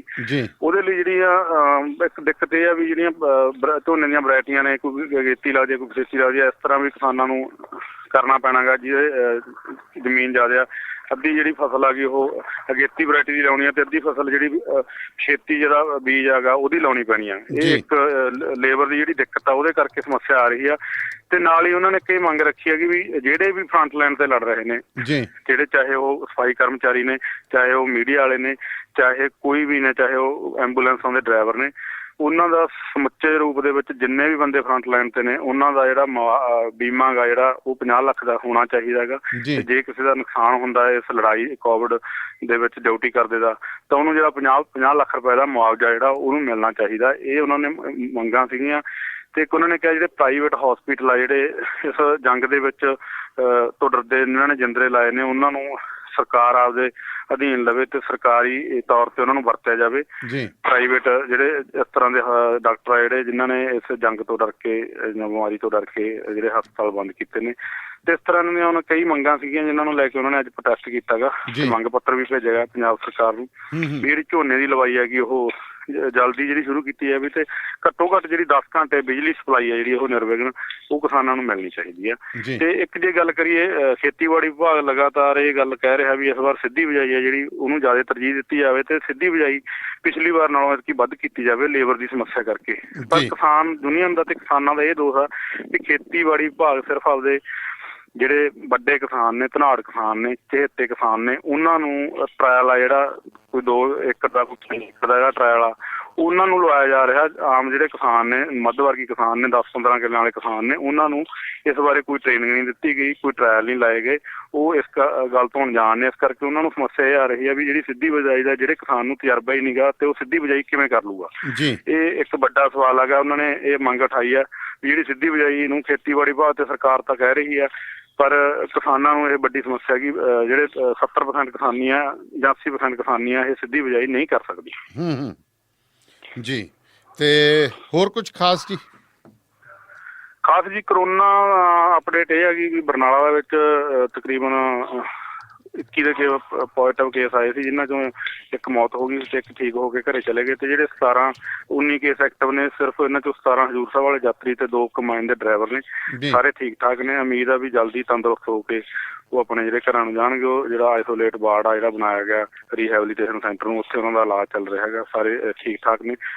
ਡਾਕਟਰਾਂ ਦਾ ਦੱਸਣਾ ਵੀ ਉਹਨਾਂ ਦੀਆਂ ਵੀਡੀਓ ਵੀ ਆਈਆਂ ਨੇ ਖੇਡਾਂ ਦੀਆਂ, ਯੋਗਾ ਕਰਦਿਆਂ ਦੀਆਂ ਜਾਂ ਭੰਗੜਾ ਪਾਉਂਦਿਆਂ ਦੀਆਂ, ਵੀ ਉਹ ਤੰਦਰੁਸਤ ਨੇ, ਉਹਨਾਂ ਨੂੰ ਡਾਈਟ ਵਗੈਰਾ ਸਹੀ ਮਿਲ ਰਹੀ ਹੈ। ਤੇ ਉਮੀਦ ਆ ਜਲਦੀ ਆਉਣ ਵਾਲੇ ਦਿਨਾਂ ਦੇ ਵਿੱਚ ਉਹਨਾਂ ਦਾ ਜਿਹੜੇ ਸੈਂਪਲ ਦੁਬਾਰਾ ਭੇਜੇ ਜਾਣਗੇ ਤੇ ਉਹ ਨੈਗੇਟਿਵ ਆਉਣਗੇ। ਜੀ, ਧੰਨਵਾਦ ਤੁਹਾਡਾ, ਬਹੁਤ ਬਹੁਤ ਮਿਹਰਬਾਨੀ। ਤੇ ਜਗਤਾਰ ਬਾਵਾ ਜੀ ਸੰਗਰੂਰ ਤੋਂ। ਜਗਤਾਰ ਜੀ ਸਤਿ ਸ਼੍ਰੀ ਅਕਾਲ। ਸਤਿ ਸ੍ਰੀ ਅਕਾਲ ਜੀ, ਧੰਨਵਾਦ ਸਾਹਿਬ। ਜਗਤਾਰ ਜੀ, ਸਭ ਤੋਂ ਵੱਡਾ ਮਸਲਾ ਤਾਂ ਹੁਣ ਝੋਨੇ ਦੀ ਬਿਜਾਈ ਦਾ।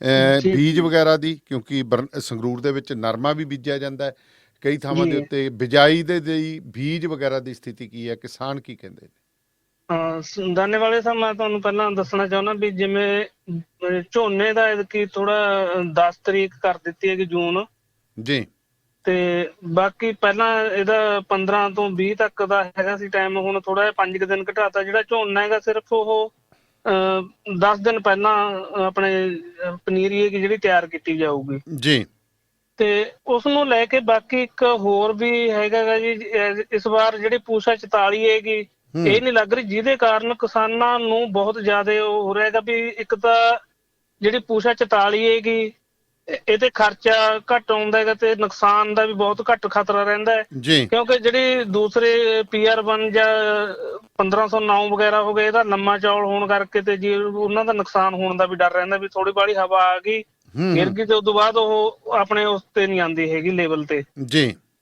ਤੇ ਇਹ ਜਿਹੀਆਂ ਕਾਫੀ ਜਿਹੜੀਆਂ ਹੈਗੀਆਂ ਨੇ। ਬਾਕੀ ਦਾਨੇ ਵਾਲੇ ਸਾਹਿਬ, ਹੁਣ ਜਿਹੜਾ ਨਹਿਰਾਂ ਦਾ ਪਾਣੀ ਹੈਗਾ ਹੁਣ ਛੱਡਿਆ ਹੈਗਾ ਨਹਿਰਾਂ ਦੇ ਵਿੱਚ, ਜਦ ਕਿ ਸਾਰਾ ਸੀਜ਼ਨ ਪਹਿਲਾਂ ਉਹ ਅਸੀਂ ਗਿਆ ਵੀ ਜਿੰਨਾ ਕਈ ਅੱਗ ਲੱਗਣ ਦੀਆਂ ਘਟਨਾਵਾਂ ਵੀ ਹੋਈਆਂ, ਉਸ ਦੌਰਾਨ ਵੀ ਪਾਣੀ ਦੀ ਬਹੁਤ ਲੋੜ ਸੀ।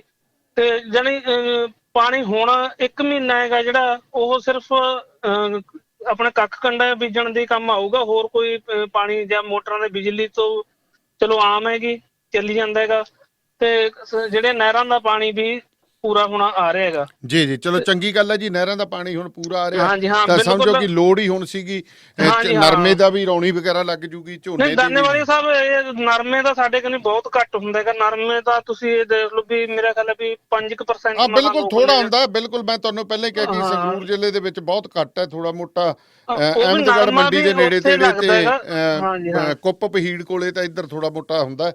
ਹਾਂ, ਜਿੱਥੇ ਟਿੱਬੇ ਨੇ ਜਾਂ ਮਾਰੂ ਜ਼ਮੀਨਾਂ ਨੇ ਉੱਥੇ ਹੀ ਸਿਰਫ ਨਰਮਾ। ਹੁਣ ਜਿਹੜੇ ਟਿੱਬੇ ਸੀ ਲੋਕਾਂ ਨੇ ਵਾਹ ਕੇ ਸਾਰੇ ਕਰਤੇ, ਢੋ ਦੇ ਟਿੱਬੇ ਡਾਕਰ ਜ਼ਮੀਨ ਬਣਾਤੀ, ਤੇ ਨਰਮੇ ਦਾ ਜਿਹੜਾ ਬਹੁਤ ਜ਼ਿਆਦਾ ਕੁਛ ਵੀ ਨਹੀਂ ਹੈਗਾ, ਪ੍ਰਭਾਵ ਘਟ ਗਿਆ, ਯਾਨੀ ਬਹੁਤ ਜ਼ਿਆਦਾ ਜਿਹੜਾ ਘਟ ਗਿਆ। ਮਿਹਰਬਾਨੀ। ਹਾਂਜੀ ਜੀ ਜੀ। ਬਾਕੀ ਜਿਹੜਾ ਹੈਗਾ ਕਿਸਾਨਾਂ ਤੋਂ ਦੇਖੋ, ਜਿਹੜਾ ਹੁਣ ਲਿਫਟਿੰਗ ਦਾ ਦੂਜਾ ਸੀਜ਼ਨ ਹੈਗਾ ਉਹ ਤਾਂ ਕੰਮ ਖਤਮ ਹੋ ਗਿਆ, ਸਿਰਫ ਸਰਕਾਰ ਦੀ ਲਿਫਟਿੰਗ ਦੀ ਕੰਮ ਰਹਿ ਗਿਆ। ਤੇ ਬਾਕੀ ਜਿਹੜਾ ਕਰੋਨਾ ਦਾ ਹੈਗਾ, ਕਰੋਨਾ ਦੀ ਵੀ ਤੁਹਾਨੂੰ ਅਪਡੇਟ ਦੇ ਦਿੰਦੇ ਆ। ਕਰੋਨਾ ਦੇ ਵਿੱਚ ਜਿਹੜੇ 92 ਹੈਗੇ ਸੀ ਉਹ ਉਮੀ ਜ਼ਮੀਨ, ਉਹਨਾਂ ਚੋਂ ਹਜੇ ਤੱਕ ਕੋਈ ਠੀਕ ਹੋਣ ਦੀ ਨਹੀਂ ਕੋਈ ਖਬਰ ਆਈ ਹੈਗੀ, ਤੇ ਬਾਕੀ 300 ਦੇ ਕਰੀਬ ਹੋਰ ਟੈਸਟ ਹੋਏ ਸੀ, ਉਹ ਸਾਰੇ ਨੈਗੇਟਿਵ ਆਏ ਨੇ ਜੀ। ਤੇ DC ਸਾਹਿਬ ਵੱਲੋਂ ਪੂਰੇ ਜਿਹੜੇ ਨਿਗਾਹ ਰੱਖੀ ਜਾ ਰਹੀ ਹੈ ਕਿ ਪੂਰੇ ਜ਼ਿਲ੍ਹੇ ਤੇ ਲੋਕਾਂ ਨੂੰ ਜਿਹੜੀ 3 ਵਜੇ ਤੱਕ ਦੀ ਢਿੱਲ ਹੈਗੀ ਉਹ ਵੀ ਬਰਕਰਾਰ ਹੈਗੀ, ਤੇ ਸੋਸ਼ਲ ਡਿਸਟੈਂਸ ਦੀ ਜਿਹੜੀ ਦਿੱਤੀਆਂ ਹੋਈਆਂ ਨੇ ਹਦਾਇਤਾਂ ਉਹ ਵੀ DC ਸਾਹਿਬ ਨੇ ਪੂਰਾ ਅਨਾਉਂਸਮੈਂਟ ਕਰਵਾ ਕੇ ਪਿੰਡਾਂ ਦੇ ਵਿੱਚ ਤੇ ਬਾਜ਼ਾਰਾਂ ਦੇ ਵਿੱਚ ਕਾਇਮ ਰੱਖਿਆ ਹੋਇਆ। ਤੇ 3 ਵਜੇ ਦਿਨ ਜੇ ਕੋਈ ਦੁਕਾਨ ਖੁੱਲੀ ਹੁੰਦੀ ਹੈ ਤਾਂ ਮੁਲਾਜ਼ਮ ਆ ਕੇ ਬੰਦ ਕਰਾ ਕੇ ਜਾਂਦੇ ਨੇ ਜੀ। ਜੀ, ਬਹੁਤ ਬਹੁਤ ਧੰਨਵਾਦ ਤੁਹਾਡਾ ਜੀ, ਮਿਹਰਬਾਨੀ। ਤੇ ਹੁਣ ਚੱਲਦੇ ਹਾਂ ਫਾਜ਼ਿਲਕਾ, ਸੁਰਿੰਦਰਜੀਤ ਜੀ ਸਾਡੇ ਨਾਲ ਨੇ। ਸੁਰਿੰਦਰਜੀਤ, ਸਤਿ ਸ਼੍ਰੀ ਅਕਾਲ। ਸਤਿ ਸ਼੍ਰੀ ਅਕਾਲ ਸੁਰਿੰਦਰਜੀਤ ਜੀ, ਸਭ ਤੋਂ ਪਹਿਲਾਂ ਤਾਂ ਝੋਨੇ ਦੇ ਬੀਜ ਦੀ ਸਥਿਤੀ ਦੀ ਗੱਲ ਦੱਸੋ ਕਿ ਲੋਕਾਂ ਨੂੰ ਝੋਨੇ ਦਾ ਬੀਜ 144 ਦਾ ਮਿਲ ਰਿਹਾ ਕਿ ਨਹੀਂ ਮਿਲ ਰਿਹਾ, ਕੀ ਸਥਿਤੀ ਹੈ, ਕਿਸਾਨਾਂ ਦੀ ਕੀ ਕਹਿਣਾ ਇਹਦੇ ਬਾਰੇ? ਜੀ ਬਿਲਕੁਲ, ਪਹਿਲੀ ਗੱਲ ਤਾਂ ਸਰ ਜਿਹੜੀ ਉਹਨਾਂ ਦੀ ਫਸਲਾਂ ਦੀ ਜਿਹੜੀ ਕਟਾਈ ਵੀ ਲੇਟ ਹੋਈ, ਉਸ ਤੋਂ ਬਾਅਦ ਵਿਕੀ ਵੀ ਲੇਟ ਕਿਸਾਨਾਂ ਦੀ ਫਸਲ, ਉਸ ਤੋਂ ਬਾਅਦ ਜਿਹੜਾ ਉਹ ਆਪਣਾ ਸੀਜ਼ਨ ਤੋਂ ਪੇਮੈਂਟਾਂ ਤੋਂ ਖੈਰ ਹੋਈਆਂ ਹੀ ਨਹੀਂ ਹਾਲੇ ਤੱਕ ਕਈ ਕਿਸਾਨਾਂ ਦੀਆਂ, ਵਿਹਲੇ ਜਿਹੜਾ ਹੋਏ ਨੇ ਜੀ। ਪਰ ਜਿਹੜਾ ਮੇਨ ਇੱਕ ਪਰਾਲੀ ਜਲਾਉਣ ਦੀ ਸਮੱਸਿਆ ਜਿਹੜੀ ਉਹ ਆਪਣੇ ਇਲਾਕੇ ਦੇ ਵਿੱਚ ਬੜੀ ਵੱਡੀ ਦਿੱਕਤ ਬਣੀ ਹੋਈ ਹੈ ਜੀ। ਪਰ ਕੁਝ ਕਿਸਾਨਾਂ ਨੇ ਆਪਣਾ ਫਸਲ ਤਿਆਰ ਵੀ ਕਰ ਦਿੱਤੀ ਹੈ ਬਿਜਾਈ ਨੂੰ ਲੈ ਕੇ ਝੋਨੇ ਦੀ, ਤੇ ਔਰ ਨਰਮੇ ਦੇ ਜਿਹੜੇ ਬੀਜ ਨੇ ਉਹ ਬੀਜ ਵਗੈਰਾ ਜਿਹੜੇ ਕੁਝ ਦੁਕਾਨਦਾਰਾਂ ਵੱਲੋਂ ਸਟੋਰ ਕੀਤੇ ਗਏ ਨੇ, ਕੁਝ ਸੂਤਰਾਂ ਤੋਂ ਜਾਣਕਾਰੀ ਮਿਲੀ ਹੈ, ਲੇਕਿਨ ਜਿਹੜਾ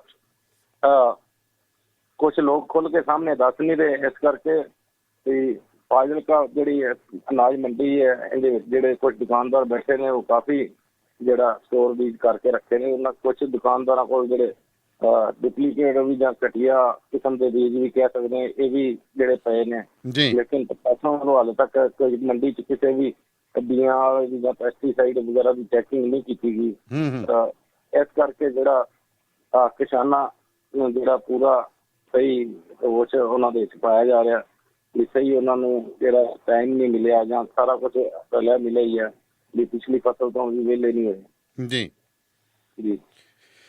ਇੱਕ ਹੋਰ ਖਬਰ ਹੈ ਸਰ, ਫਾਜ਼ਿਲਕਾ ਜ਼ਿਲ੍ਹੇ ਦੀ ਜਲਾਲਾਬਾਦ ਦੀ ਗੱਲ ਕਰੀਏ, ਉੱਥੇ ਜਿਹੜਾ ਮੰਨੇ ਵਾਲਾ ਰੋਡ ਤੇ ਫਾਟਕ ਹੈ, ਉੱਥੇ ਕੁਝ ਲੋਕਾਂ ਵੱਲੋਂ ਜਿਹੜਾ ਪੁਲਿਸ ਮੁਲਾਜ਼ਮਾਂ ਦੀ ਜਿਹੜੀ ਪਿਟਾਈ ਕੀਤੀ ਗਈ ਹੈ। ਅੱਛਾ। ਜ਼ਿਲ੍ਹੇ ਦੇ ਸਖਤੀ ਹੋਣ ਦੇ ਕਰਕੇ ਜਿਹੜਾ ਉਹਨਾਂ ਵੱਲੋਂ ਰਸਤੇ ਬਲੌਕ ਕੀਤੇ ਗਏ ਸੀਗੇ। ਡੀਸੀ ਸਾਹਿਬ ਨੇ ਹੁਕਮ ਕੀਤੇ ਸੀਗੇ ਵੀ ਜਿਹੜੇ ਲੋਕ ਬਿਨਾਂ ਕੰਮਾਂ ਤੋਂ ਵਹੀਕਲਾਂ ਤੇ ਨਹੀਂ ਘੁੰਮਣਗੇ। ਇਸ ਨੂੰ ਲੈ ਕੇ ਜਿਹੜਾ ਪੰਜਾਬ ਪੁਲਿਸ ਦੇ ਮੁਲਾਜ਼ਮਾਂ ਵੱਲੋਂ ਰਸਤੇ ਵੀ ਕੁਝ ਬੰਦ ਕੀਤੇ ਗਏ ਸੀਗੇ ਮੇਨ, ਵੀ ਉੱਥੇ 2 ਵੀਲਰ ਜਾਂ 4 ਵੀਲਰ ਲੈ ਕੇ ਲੋਕ ਆਮ ਨਾ ਘੁੰਮਣ। ਉਸ ਨੂੰ ਲੈ ਕੇ ਜਿਹੜਾ ਕੁਝ ਤਕਰਾਰ ਹੋਈ ਸੀ ਪੁਲਿਸ ਮੁਲਾਜ਼ਮਾਂ ਤੇ ਕੁਝ ਲੋਕਾਂ ਦੀ, ਉਹਦੇ ਵਿੱਚ ਜਿਹੜੇ 2-3 ਪੁਲਿਸ ਮੁਲਾਜ਼ਮ ਆਉਂਦੇ ਜ਼ਖਮੀ ਹੋਏ ਸੀਗੇ, ਉਹਨਾਂ ਨੂੰ ਸਿਵਲ ਹਸਪਤਾਲ ਦੇ ਵਿੱਚ ਭਰਤੀ ਕਰਾਇਆ ਗਿਆ ਸੀਗਾ ਔਰ ਪੁਲਿਸ ਵੱਲੋਂ ਉਹਨਾਂ ਮੁਲਜ਼ਮਾਂ ਦੇ ਉੱਤੇ ਮੁਕੱਦਮਾ ਵੀ ਦਰਜ ਕਰ ਲਿੱਤਾ ਗਿਆ। ਲੇਕਿਨ ਹਾਲੇ ਜਿਹੜੀ ਜਾਂਚ ਚੱਲਦੀ ਹੈ, ਪੂਰੀ ਤਰ੍ਹਾਂ ਉਹਨਾਂ ਦੀ ਗ੍ਰਿਫਤਾਰੀ ਨਹੀਂ ਹੋ ਪਾਈ। ਇਸ ਕਰਕੇ ਜਿਹੜਾ ਉਹ ਮੁਲਾਜ਼ਮ ਨੇ ਜਿਹੜੇ ਉਹ ਵੀ ਵਿਚਾਰੇ ਕੁਝ ਹੁਣ ਉਹਨਾਂ ਦੇ ਮਨੋਬਲ ਜਿਹੜਾ ਟੁੱਟਦਾ ਨਜ਼ਰ ਆ ਰਿਹਾ, ਕਿਉਂਕਿ ਆਏ ਦਿਨ ਜਿਹੜੇ ਪੁਲਿਸ ਮੁਲਾਜ਼ਮਾਂ ਤੇ ਡਿਊਟੀ ਦੇ ਦੌਰਾਨ ਜਿਹੜੇ ਹਮਲੇ ਹੋ ਰਹੇ ਨੇ, ਉਸ ਕਰਕੇ ਕੁਝ ਮੁਲਾਜ਼ਮਾਂ ਦੇ ਉੱਤੇ ਦੋਸ਼ ਪਾਏ ਜਾ ਰਹੇ ਨੇ। ਇਹ ਕੀ ਗੱਲ, ਇਹ ਹਮਲੇ ਦੇ ਵਿੱਚ ਜਿਵੇਂ ਤੁਸੀਂ ਦੱਸਿਆ ਕਿ ਹਮਲਾ ਕਿਉਂ ਕੀਤਾ ਗਿਆ, ਕਾਰਨ ਕੀ ਸੀ ਅਸਲ? ਉਹੀ ਜੋ ਡਿਪਟੀ ਕਮਿਸ਼ਨਰ ਸਾਹਿਬ ਨੇ ਹੁਕਮ ਕੀਤੇ ਸੀਗੇ ਵੀ ਸਖਤੀ ਪੁਲਿਸ ਨੂੰ ਬਣਾ ਕੇ ਰੱਖਣੀ, ਵੀ ਆਮ ਜਿਹੜਾ ਬੰਦਾ ਜਿਹੜਾ ਕਰਫਿਊ ਦੇ ਦੌਰਾਨ ਨਹੀਂ ਘੁੰਮ ਸਕੇਗਾ, 2 ਵੀਲਰ ਲੈ ਕੇ ਲੋਕ ਬਿਨਾਂ ਕੰਮ ਤੋਂ ਬਾਜ਼ਾਰਾਂ ਦੇ ਵਿੱਚ ਨਹੀਂ ਘੁੰਮ ਸਕਣਗੇ। ਉਸ ਨੂੰ ਲੈ ਕੇ ਰਸਤੇ ਲੰਘਣ ਨੂੰ ਲੈ ਕੇ ਜਿਹੜੀ ਤਕਰਾਰ ਹੋਈ ਸੀਗੀ, ਉਸ ਕਰਕੇ ਜਿਹੜਾ ਉਹਨਾਂ ਦੇ ਉੱਤੇ ਹਮਲਾ ਹੋਇਆ। ਜੀ ਧੰਨਵਾਦ ਜੀ, ਮਿਹਰਬਾਨੀ। ਤੇ ਮੋਗੇ ਚੱਲਦੇ ਹਾਂ ਜੀ, ਸੂਰਜ ਮਿੱਤਲ ਜੀ ਸਾਡੇ ਨਾਲ ਨੇ। ਸੂਰਜ ਮਿੱਤਲ ਜੀ ਸਤਿ ਸ਼੍ਰੀ ਅਕਾਲ। ਸਤਿ ਸ਼੍ਰੀ ਅਕਾਲ ਜੀ। ਸਭ ਤੋਂ ਪਹਿਲਾਂ ਤਾਂ ਜਾਣਨਾ ਚਾਹੂੰਗਾ ਕਿ ਲਾਕਡਾਊਨ ਦੇ ਵਿੱਚ ਤੁਹਾਡੇ ਕ੍ਰਾਈਮ ਦੀ ਸਥਿਤੀ ਕੀ ਰਹੀ, ਕਿਉਂਕਿ ਪੁਲਿਸ ਤਾਂ ਲੰਗਰ ਵੰਡਦੀ ਰਹੀ, ਨਾਕਿਆਂ ਤੇ ਖੜੀ ਰਹੀ, ਆਮ ਲੋਕਾਂ ਦੀਆਂ ਜਿਹੜੀਆਂ ਦਰਖਾਸਤਾਂ ਸੀ, ਕੋਈ ਇਨਕੁਆਰੀ ਸੀ, ਕੁਛ ਹੋਰ ਸੀ, ਉਹ ਉਸੇ ਤਰ੍ਹਾਂ ਹੀ ਪੈਂਡਿੰਗ ਪਈਆਂ ਰਹੀਆਂ। ਕੀ ਸਥਿਤੀ ਹੈ ਜੀ? ਦੇਖੋ, ਕ੍ਰਾਈਮ ਦੀ ਜੇ ਗੱਲ ਕਰੀਏ ਤੇ ਪਿਛਲੇ ਦਿਨ ਜਿਹੜੀ ਹੈਗੀ 1-2 ਦਿਨ ਪਹਿਲਾਂ ਸਾਡੇ ਮੋਗੇ ਬਾਘਾ ਪੁਰਾਣਾ ਰੋਡ ਤੇ ਘਟਨਾ ਵਾਪਰੀ ਹੈ। 1.5 ਲੱਖ ਰੁਪਇਆ ਆਲੂਆਂ ਦੇ ਵਪਾਰੀ ਜਿਹੜਾ ਜਾ ਰਿਹਾ ਸੀਗਾ ਆਪਦੀ ਘਰਵਾਲੀ ਨਾਲ, ਉਹਦੇ ਤੋਂ ਖੋਹ ਲਿੱਤਾ ਗਿਆ ਜੀ। ਵੱਡੀ ਘਟਨਾ ਇਹੀ ਵਾਪਰੀ ਹੈਗੀ ਆ। ਬਾਕੀ ਕੋਈ ਛੋਟੀਆਂ ਮੋਟੀਆਂ ਜਿਹੜੀਆਂ ਸ਼ਿਕਾਇਤਾਂ ਥਾਣੇ ਪਹੁੰਚੀਆਂ ਹੈਗੀਆਂ ਵਾ, ਜਿਨ੍ਹਾਂ ਦੀਆਂ ਸੁਣਵਾਈਆਂ ਨਾਲ ਥੋੜੀਆਂ ਹੋ ਰਹੀਆਂ ਹੈਗੀਆਂ ਵਾ। ਅਸੀਂ ਵੀ ਜਾ ਕੇ ਇੱਥੋਂ ਤਾਂ ਗਰਾਊਂਡ ਜ਼ੀਰੋ ਤੋਂ ਦੇਖਿਆ ਸੀ ਜੀ। ਲੋਕਾਂ ਦਾ ਕਹਿ ਰਹੇ ਸ਼ਿਕਾਇਤ ਦਿੱਤੀ ਨੂੰ ਹੁਣ 2 ਦਿਨ ਹੋ ਗਏ, ਪਰ 2 ਦਿਨਾਂ ਬਾਅਦ ਜਿਹੜੀ ਹੈਗੀ ਸਾਡੀ ਸੁਣਵਾਈ ਨਹੀਂ ਹੋਈ। ਪਰ ਜਦੋਂ ਅੱਜ ਉਹ ਥਾਣੇੋਂ ਬਾਹਰ ਨਿਕਲ ਗਏ, ਅੱਜ ਦੀ ਘਟਨਾ ਹੈਗੀ ਆ। ਅੱਜ ਜਦੋਂ ਅਸੀਂ ਥਾਣੇ ਬਾਹਰ ਉੱਥੇ ਪਹੁੰਚੇ ਤੇ ਉਹਨਾਂ ਨੇ ਦੱਸਿਆ ਵੀ ਅੱਜ ਜਿਹੜੇ ਹੈਗੇ ਇਹਨਾਂ ਨੇ ਸਾਨੂੰ ਹਾਮੀ ਭਰੀ ਹੈਗੀ ਹੈ। ਸਾਡਾ ਕੋਈ ਘਰੇਲੂ ਮਸਲਾ ਸੀਗਾ, ਉਸ ਨੂੰ ਨਿਪਟਾਉਣ ਲਈ ਉਹ ਕਹਿੰਦੇ ਅੱਜ ਤੁਹਾਡੇ ਇੱਥੇ ਪਹੁੰਚਾਂਗੇ, ਸਾਡੀ ਸਥਿਤੀ ਦਾ ਜਾਇਜ਼ਾ ਲਿੱਤਾ ਜਾਊਗਾ। ਬਾਕੀ ਕੋਈ ਜ਼ਿਆਦਾ ਜਿਹੜੀ ਆਪਾਂ ਕ੍ਰਾਈਮ ਦੀ ਗੱਲ ਕਰੀਏ ਤੇ ਜ਼ਿਆਦਾ ਕੋਈ ਨਹੀਂ ਵਾਪਰਿਆ। ਤੇ ਲੋਕਡਾਊਨ ਦੀ ਸਥਿਤੀ ਜਿਹੜੀ ਹੈਗੀ ਹੈ ਫਿਲਹਾਲ ਜਿਹੜੀ ਹੈਗੀ ਹੈ ਸਰਕਾਰ ਵੱਲੋਂ ਢਿੱਲ ਦਿੱਤੀ ਗਈ ਹੈ, ਪ੍ਰਸ਼ਾਸਨ ਵੱਲੋਂ 7 ਤੋਂ 3 ਦੀ ਜੀ ਉਵੇਂ ਚੱਲ ਰਹੀ ਹੈਗੀ ਹੈ। ਉਸ ਤੋਂ ਬਾਅਦ ਜਿਹੜੀ ਹੈਗੀ ਆਪਾਂ ਗੱਲ ਕਰੀਏ 3 ਵਜੇ ਤੋਂ ਬਾਅਦ ਵੀ ਜਿਹੜਾ ਕੋਈ ਜ਼ਿਆਦਾ ਨਾ ਅਸਰ ਨਜ਼ਰ ਨਹੀਂ ਆਉਂਦਾਗਾ। ਲੋਕ ਫਿਰ ਵੀ ਸੜਕਾਂ ਦੇ ਉੱਤੇ ਦਿਖਾਈ ਦਿੰਦੇ ਆ। ਪੁਲਿਸ ਦੀ ਸਖਤੀ ਨੂੰ ਕੋਈ ਸਖਤੀ ਸਮਝਿਆ ਨਹੀਂ ਜਾਂਦਾਗਾ। ਹਾਲਾਂਕਿ ਪੁਲਿਸ ਨੇ ਇਹ ਅਨਾਉਂਸਮੈਂਟ ਵੀ ਕਰਵਾਈ ਹੈ, ਮੀਡੀਆ ਦੇ ਜ਼ਰੀਏ ਵੀ ਕਿਹਾ ਹੈਗਾ, ਸੋਸ਼ਲ ਮੀਡੀਆ ਤੇ ਪ੍ਰਚਾਰ ਕੀਤਾ ਵੀ ਕੋਈ ਬਾਹਰ ਨਾ ਨਿਕਲੇ। 4 ਵੀਲਰ ਜਿਹੜੇ 4 ਪਹੀਆ ਵਾਹਨ ਜਿਹੜੇ ਹੈਗੇ ਬਿਲਕੁਲ ਨਾ ਬਾਹਰ ਨਿਕਲਣ। 3 ਵਜੇ ਤੋਂ ਬਾਅਦ ਲੈ ਕੇ ਉਹਨਾਂ ਨੂੰ ਅਸੀਂ ਬੌਂਡ ਕਰ ਲਾਂਗੇ ਔਰ ਆਪਦੀ ਕਾਰ ਤੇ ਆਊਗੇ ਤੇ ਉਹਨੂੰ ਪੈਦਲ ਘਰੇ ਜਾਣਾ ਪੈ ਸਕਦਾ ਵਾ। ਪਰ ਇਸ ਦਾ ਕੋਈ ਵੀ ਅਸਰ ਜ਼ਿਆਦਾ ਦੇਖਣ ਨੂੰ ਨਹੀਂ ਮਿਲ ਰਿਹਾ। ਲੋਕ ਉਵੇਂ 2 ਵੀਲਰ ਤੇ 4 ਵੀਲਰ ਦੇ ਆਪਦੇ ਤੁਰੇ ਫਿਰਦੇ ਰਹਿੰਦੇ ਆ।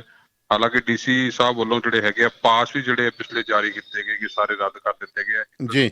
ਮੀਡੀਆ ਦੇ ਤੇ ਦੂਸਰੇ ਜਿਹੜੇ ਸਰਕਾਰੀ ਹੈਗੇ ਆ ਕਾਰਡ ਉਹੀ ਵੈਲਿਡ ਗਿਣੇ ਜਾਊਗੇ।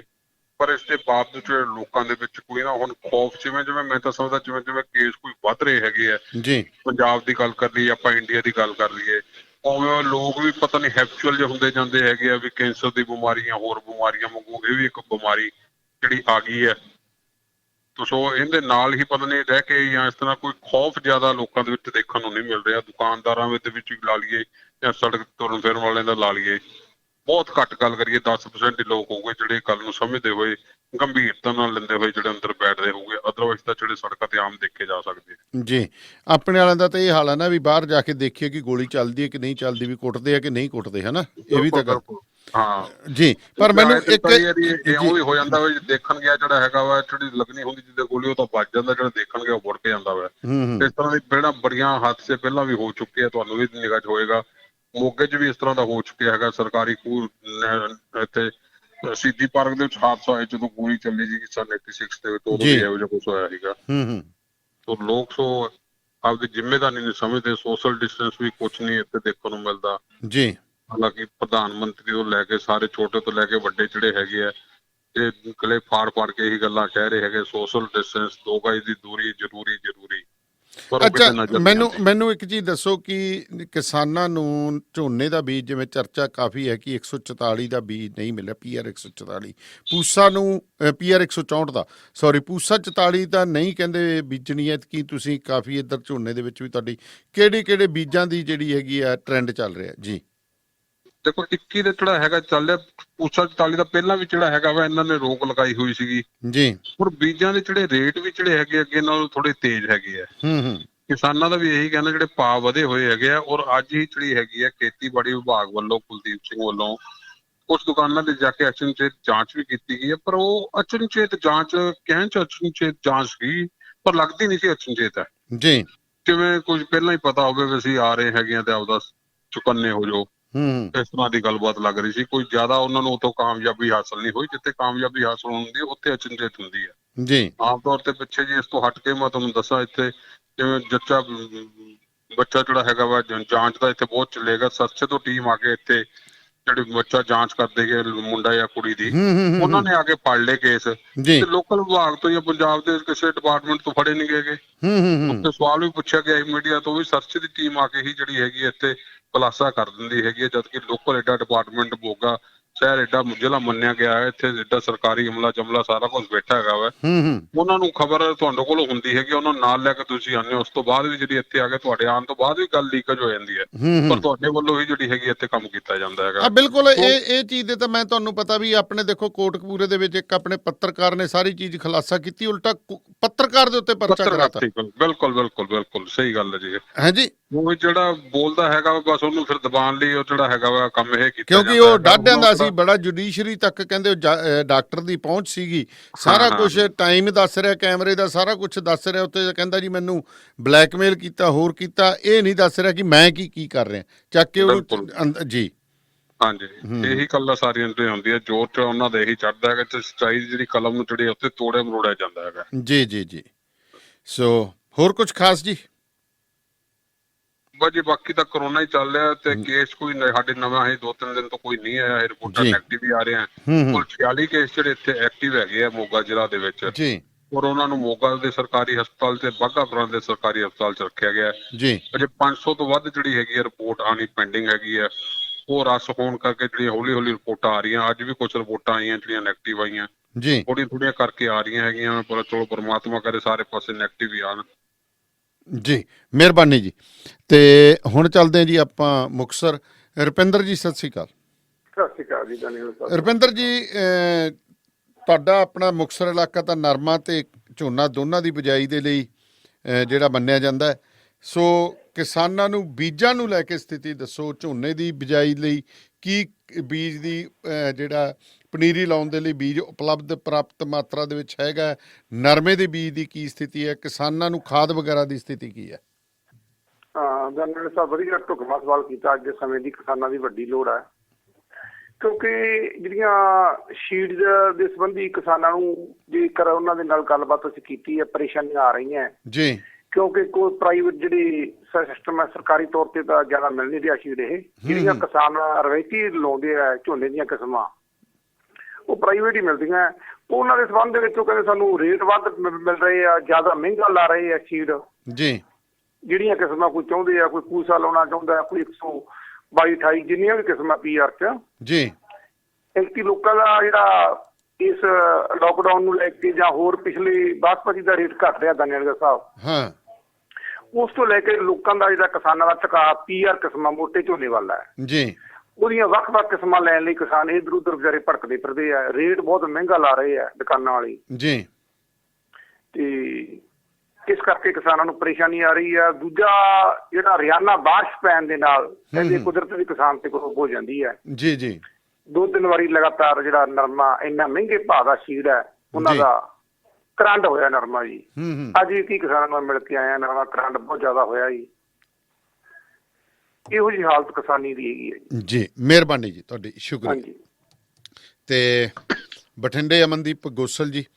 ਅਮਨਦੀਪ ਜੀ, ਬਠਿੰਡੇ ਵੀ ਦੂਜਾ ਦਿਨ ਨਹੀਂ ਹੁੰਦਾ ਕੋਈ ਕਿ ਮੀਂਹ ਨਾ ਪਵੇ। ਕਿਸਾਨਾਂ ਦੀਆਂ ਨਰਮੇ ਦੇ ਕਰੰਡ ਤੇ ਬੀਜ ਦੀ ਉਪਲਬਧਤਾ ਨੂੰ ਕਿਵੇਂ ਲੈ ਕੇ ਦੇਖਦੇ ਹੋ ਤੁਸੀਂ? ਦੇਖੋ ਜੀ, ਜਿਹੜਾ ਮੌਸਮ ਦੀ ਤਬਦੀਲੀ ਹੈ ਇਸ ਨੇ ਕਿ ਕਿਸਾਨਾਂ ਦੇ ਸਾਹ ਤਾਂ ਸੂਤ ਹੀ ਰੱਖੇ ਨੇ। ਦੇਖੋ ਲਗਾਤਾਰ ਹਰ ਦੂਜੇ ਤੀਜੇ ਦਿਨ ਮੀਂਹ ਪੈ ਰਿਹਾ ਹੈ, ਜੀ ਜਿਸ ਕਾਰਨ ਜਿਹੜਾ ਹੈਗਾ ਕਿਸਾਨ ਇੱਕ ਤਰ੍ਹਾਂ ਨਾਲ ਦੋ ਚਿੱਤੀ ਦੇ ਵਿੱਚ ਨੇ। ਨਰਮਾ ਇੱਕ ਵਾਰ ਕਰੰਟ ਹੋ ਚੁੱਕਿਆ, ਦੂਜੀ ਵਾਰ ਉਹ ਹਾਲਾਤ ਨਹੀਂ ਬਣ ਰਹੇ ਵੀ ਉਹ ਹੌਸਲਾ ਨਹੀਂ ਕਰ ਰਹੇ ਵੀ ਦੁਬਾਰਾ ਉਹ ਨਰਮਾ ਦੀ ਬਿਜਾਈ ਕਰ ਸਕਣ। ਜੀ ਹੁਣ ਜਿਹੜੀ ਤੀਜੀ ਗੱਲ ਹੈ ਵੀ ਸਰਕਾਰ ਵੱਲੋਂ ਹਦਾਇਤਾਂ ਕੀਤੀਆਂ ਗਈਆਂ ਵੀ ਤੁਸੀਂ ਸਿੱਧੀ ਬਿਜਾਈ ਕਰੋ ਝੋਨੇ ਦੀ। ਉਹਨੂੰ ਲੈ ਕੇ ਵੀ ਕਿਸਾਨ ਜਿਹੜੇ ਹੈਗੇ ਫਿਲਹਾਲ ਦੁੱਧ ਚਿੱਤੀ 'ਚ ਨੇ, ਕਿਉਂਕਿ ਭਾਵੇਂ ਖੇਤੀਬਾੜੀ ਵਿਭਾਗ ਵੱਲੋਂ ਜਿਹੜੀਆਂ ਹੈਗੀਆਂ ਸਿੱਧੀ ਬਿਜਾਈ ਲਈ ਨੁਕਤੇ ਸਾਂਝੇ ਕੀਤੇ ਜਾ ਰਹੇ ਨੇ ਕਿਸਾਨਾਂ ਨਾਲ, ਪਰ ਉਹ ਕਿਸਾਨਾਂ ਨੂੰ ਕਿਸੇ ਹੱਦ ਤੱਕ ਫਿੱਟ ਨਹੀਂ ਬੈਠ ਰਹੇ ਹੈਗੇ। ਕਿਉਂਕਿ ਜ਼ਮੀਨਾਂ ਹਰ ਆਪਾਂ ਕਹਿ ਦਈਏ ਵੀ 10 ਕਿਲੋਮੀਟਰ ਬਾਅਦ ਜ਼ਮੀਨ ਦੀ ਜਿਹੜੀ ਹੈ ਬਦਲ ਜਾਂਦੀ ਹੈ, ਪੈਦਾਵਾਰ ਕਰਨ ਦਾ ਸਿਸਟਮ ਬਦਲ ਜਾਂਦਾ ਹੈ। ਜੀ ਸੋ ਕਿਸਾਨ ਇਸ ਨੂੰ ਲੈ ਕੇ ਵੀ ਦੋ ਚਿੱਤੀ 'ਚ ਨੇ।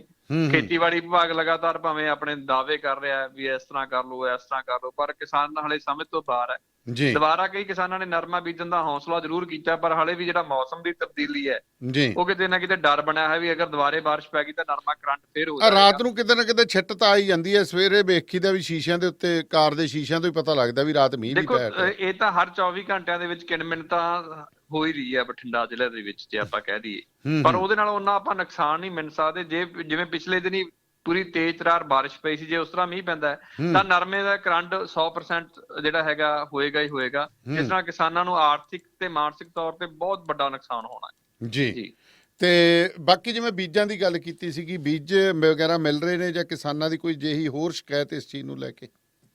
ਦੇਖੋ ਕਿਸਾਨਾਂ ਨੂੰ ਜਿਹੜੇ ਬੀਜ ਸਰਕਾਰ ਜਿਹੜੇ ਹੈਗੇ ਆ, ਇਹਨਾਂ ਨੇ ਇੱਕ ਤੈਅ ਜਿਹੜਾ ਸਮਾਂ ਕੀਤਾ ਹੈਗਾ ਜਿਹੜੀਆਂ ਬੀਜ ਦੀਆਂ ਦੁਕਾਨਾਂ ਖੋਲਣ ਦਾ। ਜੀ ਬੀਜ ਉਹਨਾਂ ਨੂੰ ਉੱਥੇ ਉਪਲਬਧ ਆਪਾਂ ਕਹਿ ਦਿੰਦੇ ਆ ਵੀ ਪ੍ਰਾਈਵੇਟ ਫਰਮਾਂ ਵੱਲੋਂ ਕਰਵਾਏ ਜ਼ਰੂਰ ਜਾ ਰਹੇ ਨੇ, ਪਰ ਉਹੀ ਸਮੱਸਿਆ ਫੇਰ ਖੜੀ ਹੈ ਵੀ ਉਹਨਾਂ ਨੂੰ ਅਸਲੀ ਤੇ ਨਕਲੀ ਦੀ ਪਹਿਚਾਣ ਕੌਣ ਕਰਾਵੇ? ਜੀ ਠੀਕ ਹੈ ਨਾ ਜੀ, ਕਿਉਂਕਿ ਆਪਣੀ ਬੈਲਟ ਦੇ ਵਿੱਚ ਪਹਿਲਾਂ ਹੀ ਜਿਹੜੇ ਬਹੁਤ ਵੱਡੇ ਘਪਲੇ ਸਾਹਮਣੇ ਆਏ ਨੇ, ਖਾਸ ਕਰ ਨਰਮਾ ਪੱਟੀ ਦੇ ਜਿਹੜੇ ਇਲਾਕੇ ਦੇ ਵਿੱਚ ਜਿਹੜੇ ਹੈ ਕਰੋੜਾਂ ਰੁਪਏ ਦੇ ਨਕਲੀ ਬੀਜਾਂ ਦਾ ਜਿਹੜੇ ਹੈਗੇ ਘੁਟਾਲੇ ਸਾਹਮਣੇ ਆਏ ਸੀ। ਜੀ ਵੀ ਇੱਥੇ ਤੱਕ ਵੀ ਇੱਕ ਡਾਇਰੈਕਟਰ ਤੇ ਵੀ ਪਰਚਾ ਹੋ ਗਿਆ ਸੀਗਾ।